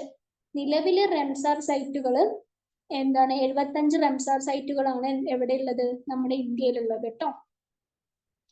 ഇനി അടുത്തത്, ഇന്ത്യയുടെ 75-ാം സ്വാതന്ത്ര്യ ദിനത്തോടനുബന്ധിച്ചാണ് റംസാർ സൈറ്റുകളുടെ എണ്ണം 75 പ്രഖ്യാപിച്ചത്. അത് പറഞ്ഞപ്പോൾ എല്ലാവർക്കും ഒരു അഡ്വാൻസ്ഡ് ഇൻഡിപെൻഡൻസ് ഡേ കേട്ടോ. നമ്മൾ 78 വർഷമല്ലേ, 78 വർഷമാണെന്ന് തോന്നുന്നു. 78 വർഷമായി നമുക്ക് സ്വാതന്ത്ര്യം കിട്ടിയിട്ട്. എല്ലാവർക്കും സ്വാതന്ത്ര്യ ദിനാശംസകൾ. അപ്പോൾ ഇന്ത്യയുടെ 75ാം സ്വാതന്ത്ര്യ ദിനത്തോടനുബന്ധിച്ചാണ് റംസാർ സൈറ്റുകളുടെ എണ്ണം 75 പ്രഖ്യാപിച്ചത് എന്നാണ് പറയുന്നത്. ഇന്ത്യ റംസാർ സൈറ്റുകളുടെ ആകെ വിസ്തീർണം എത്രയാ? ആ ഒരു നമ്പർ പറയുകയാണെങ്കിൽ ഇങ്ങനെ നിങ്ങൾ പറഞ്ഞു പഠിക്കേണ്ടി വരും. 1,26,677. ഇങ്ങനെ പറഞ്ഞു പഠിക്കേണ്ടി വരും. അതിൽ എളുപ്പമല്ല, ഒരു ഫോൺ നമ്പർ പഠിക്കുന്ന മാതിരി. 1,326,677 ഹെക്ടർ. അതായത് 1,326,677 ഹെക്ടർ. അങ്ങനെ പറഞ്ഞ് പഠിക്കുന്നതായിരിക്കും കുറച്ചും കൂടെ സിമ്പിൾ എന്ന് ഞാൻ വിചാരിക്കുന്നത്. അല്ലാതെ ഇപ്പോൾ 1,326,677 എന്നൊക്കെ പറഞ്ഞ് പഠിക്കുന്നതിനെക്കാട്ടിലും ഒരു ഫോൺ നമ്പർ പഠിക്കുന്ന രൂപേണ അത് അങ്ങോട്ട് പഠിക്കാം. 1,326,677 ഹെക്ടർ. ഇനി പുതുതായി പ്രഖ്യാപിച്ച റംസാർ സൈറ്റുകളുടെ എണ്ണം എത്രയാണ്? 11 എന്താണ് റംസാർ സൈറ്റുകൾ പുതുതായിട്ട് പ്രഖ്യാപിക്കുകയുണ്ടായി. എവിടെയൊക്കെയാണ്? തമിഴ്നാട്ടിൽ 4 എണ്ണം, ഒഡീഷയിൽ 3 എണ്ണം, ജമ്മു കാശ്മീരിൽ 2 എണ്ണം, മധ്യപ്രദേശിൽ 1 എണ്ണം, മഹാരാഷ്ട്രയിൽ 1 എണ്ണം. പുതുതായി പ്രഖ്യാപിച്ച റംസാർ സൈറ്റുകളുടെ എണ്ണം 11 തമിഴ്നാട്ടിൽ 4 എണ്ണം, ഒഡീഷയിൽ 3 എണ്ണം, ജമ്മു കാശ്മീരിൽ 2 എണ്ണം, മധ്യപ്രദേശിൽ 1, മഹാരാഷ്ട്രയിൽ 1. ഇതോടുകൂടി 2022 മാത്രം പ്രഖ്യാപിക്കപ്പെട്ട റംസാർ സൈറ്റുകളുടെ എണ്ണമാണ് 28. അപ്പോൾ ഇതോട് കൂടിയിട്ട് 2022 മാത്രമായിട്ട് പ്രഖ്യാപിക്കപ്പെട്ട റംസാർ സൈറ്റുകൾ 28 എണ്ണമാണ് കേട്ടോ. ഇന്ത്യയിലെ ഏറ്റവും വലിയ റംസാർ സൈറ്റ് ആണ് സുന്ദർബൻസ്, പശ്ചിമ ബംഗാൾ. പശ്ചിമ ബംഗാളിലെ സുന്ദർബൻസ് ആണ് ഇന്ത്യയിലെ ഏറ്റവും വലിയ റംസാർ സൈറ്റ് എന്ന് പറയുന്നത്. സുന്ദർബൻസിൽ സുന്ദരി മരങ്ങളുണ്ട്, സുന്ദരി ട്രീസ് എന്ന് പറയും. അവിടെ മാത്രമേ ഉള്ളൂ എന്ന് എനിക്ക് അറിയില്ല. എന്തായാലും അതുകൊണ്ടാണ് സുന്ദർബൻസ് എന്ന് പറഞ്ഞ പേര് ലഭിച്ചത് എന്നാണ് പറയുന്നത്. സുന്ദർബൻസിൽ സുന്ദരി ട്രീസ് ഉള്ളത് കൊണ്ടാണ് സുന്ദർബൻസ് എന്ന് പറയുന്ന പേര് ലഭിക്കേണ്ടത്. ഇന്ത്യയിലെ ഏറ്റവും വലിയ റംസാർ സൈറ്റ് എന്താണ്? സുന്ദർബൻസ്, പശ്ചിമ ബംഗാൾ. അതേപോലെ തന്നെ വേറെ കാര്യമുണ്ട്, അടുത്ത ക്ലാസ്സിൽ ഞാൻ പറഞ്ഞുതരാം. ഇന്ത്യയിലെ ആദ്യത്തെ റംസാർ സൈറ്റുകളാണ് ഏതൊക്കെ? ചിൽക്ക തടാകം ഒഡീഷയിലെ, പിന്നെ കിയോലാഡിയോ നാഷണൽ പാർക്ക് രാജസ്ഥാനിലെ. ഇന്ത്യയിലെ ആദ്യത്തെ റംസാർ സൈറ്റുകൾ ഏതൊക്കെയാണ്? ചിൽക്ക തടാകം ഒഡീഷ, കിയോലാഡിയോ നാഷണൽ പാർക്ക് രാജസ്ഥാന്. ഏറ്റവും കൂടുതൽ റംസാർ സൈറ്റുകളുള്ള സംസ്ഥാനം ഏതാണ്? തമിഴ്നാട്. നമ്മുടെ ഇവിടെ ഇന്ത്യയിൽ ഏറ്റവും കൂടുതൽ റംസാർ സൈറ്റുകൾ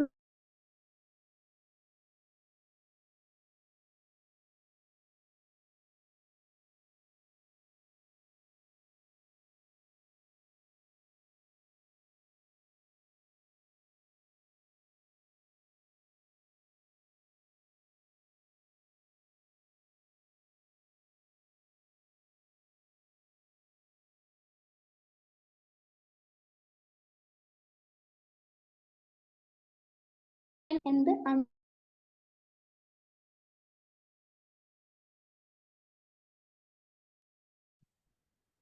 Just a minute.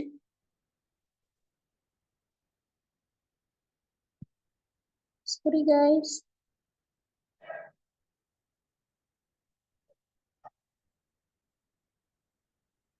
ഇത്രയും സമയം ആയതുകൊണ്ടായിരിക്കാം ചിലപ്പോൾ. ഇനി ഒരു കുറച്ച് ടോപ്പിക്സും കൂടി ഉള്ളൂ കേട്ടോ. അതും കൂടെ കവർ ചെയ്താൽ, കുറച്ച് ടോപ്പിക്സ് നല്ല ഒരു പേജും കൂടി ഉള്ളു, അതും കൂടെ കവർ ചെയ്താൽ നമ്മൾ ഫിനിഷ്ഡ്. ഓക്കെ, നന്നായി വരണല്ലോ.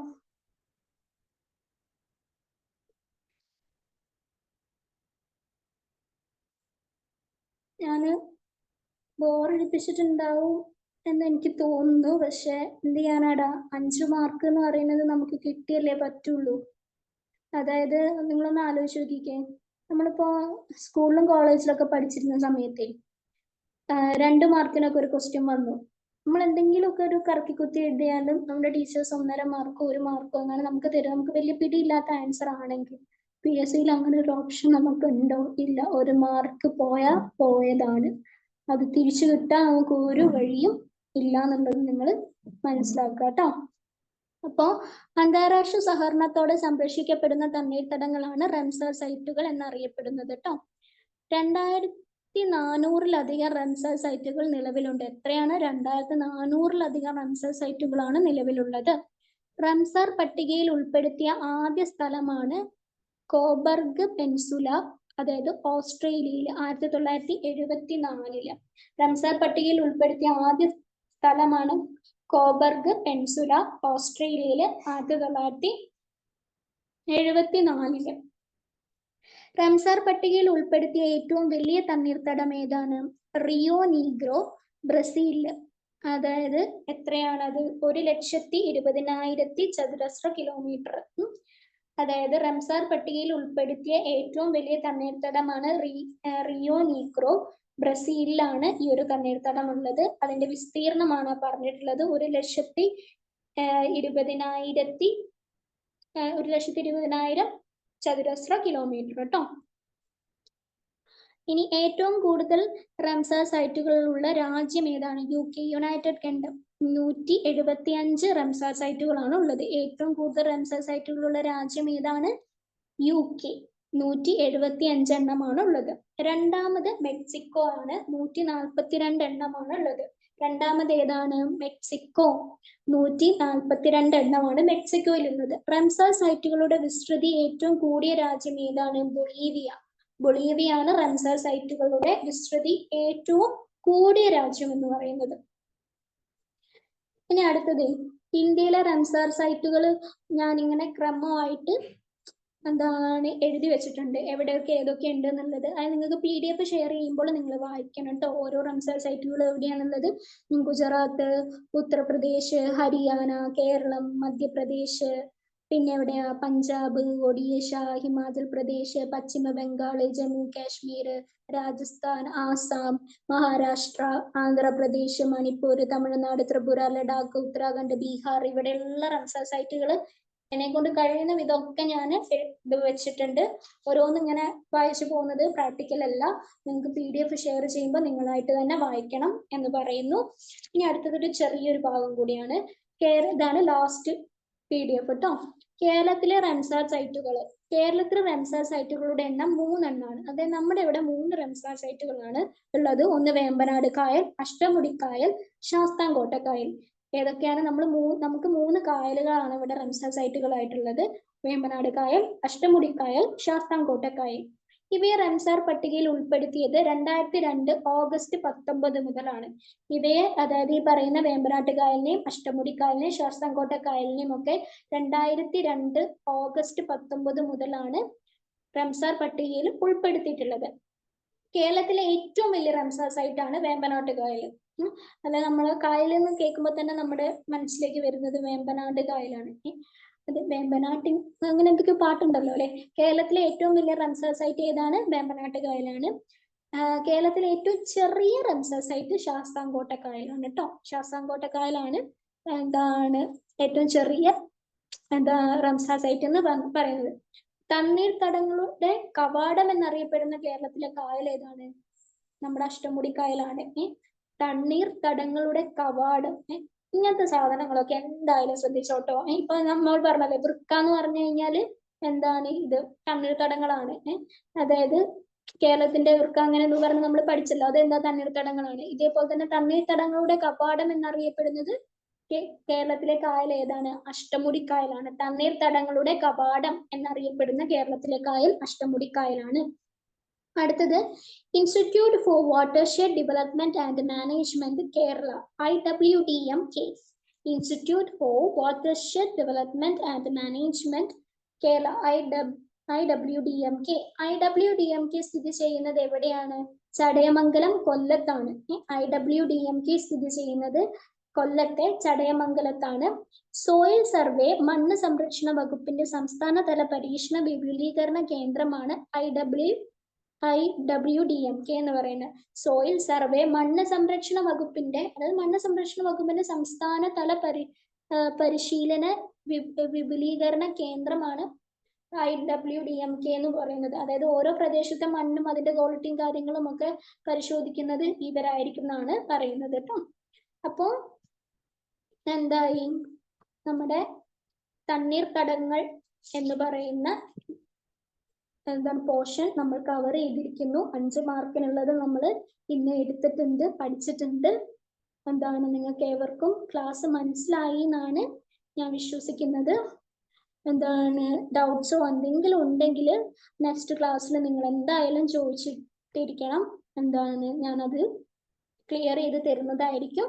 എല്ലാവരും നന്നായിട്ട് പഠിക്കുക. എല്ലാവർക്കും ഒരു ശുഭരാത്രി നേരുന്നു. So good night. Have A nice day.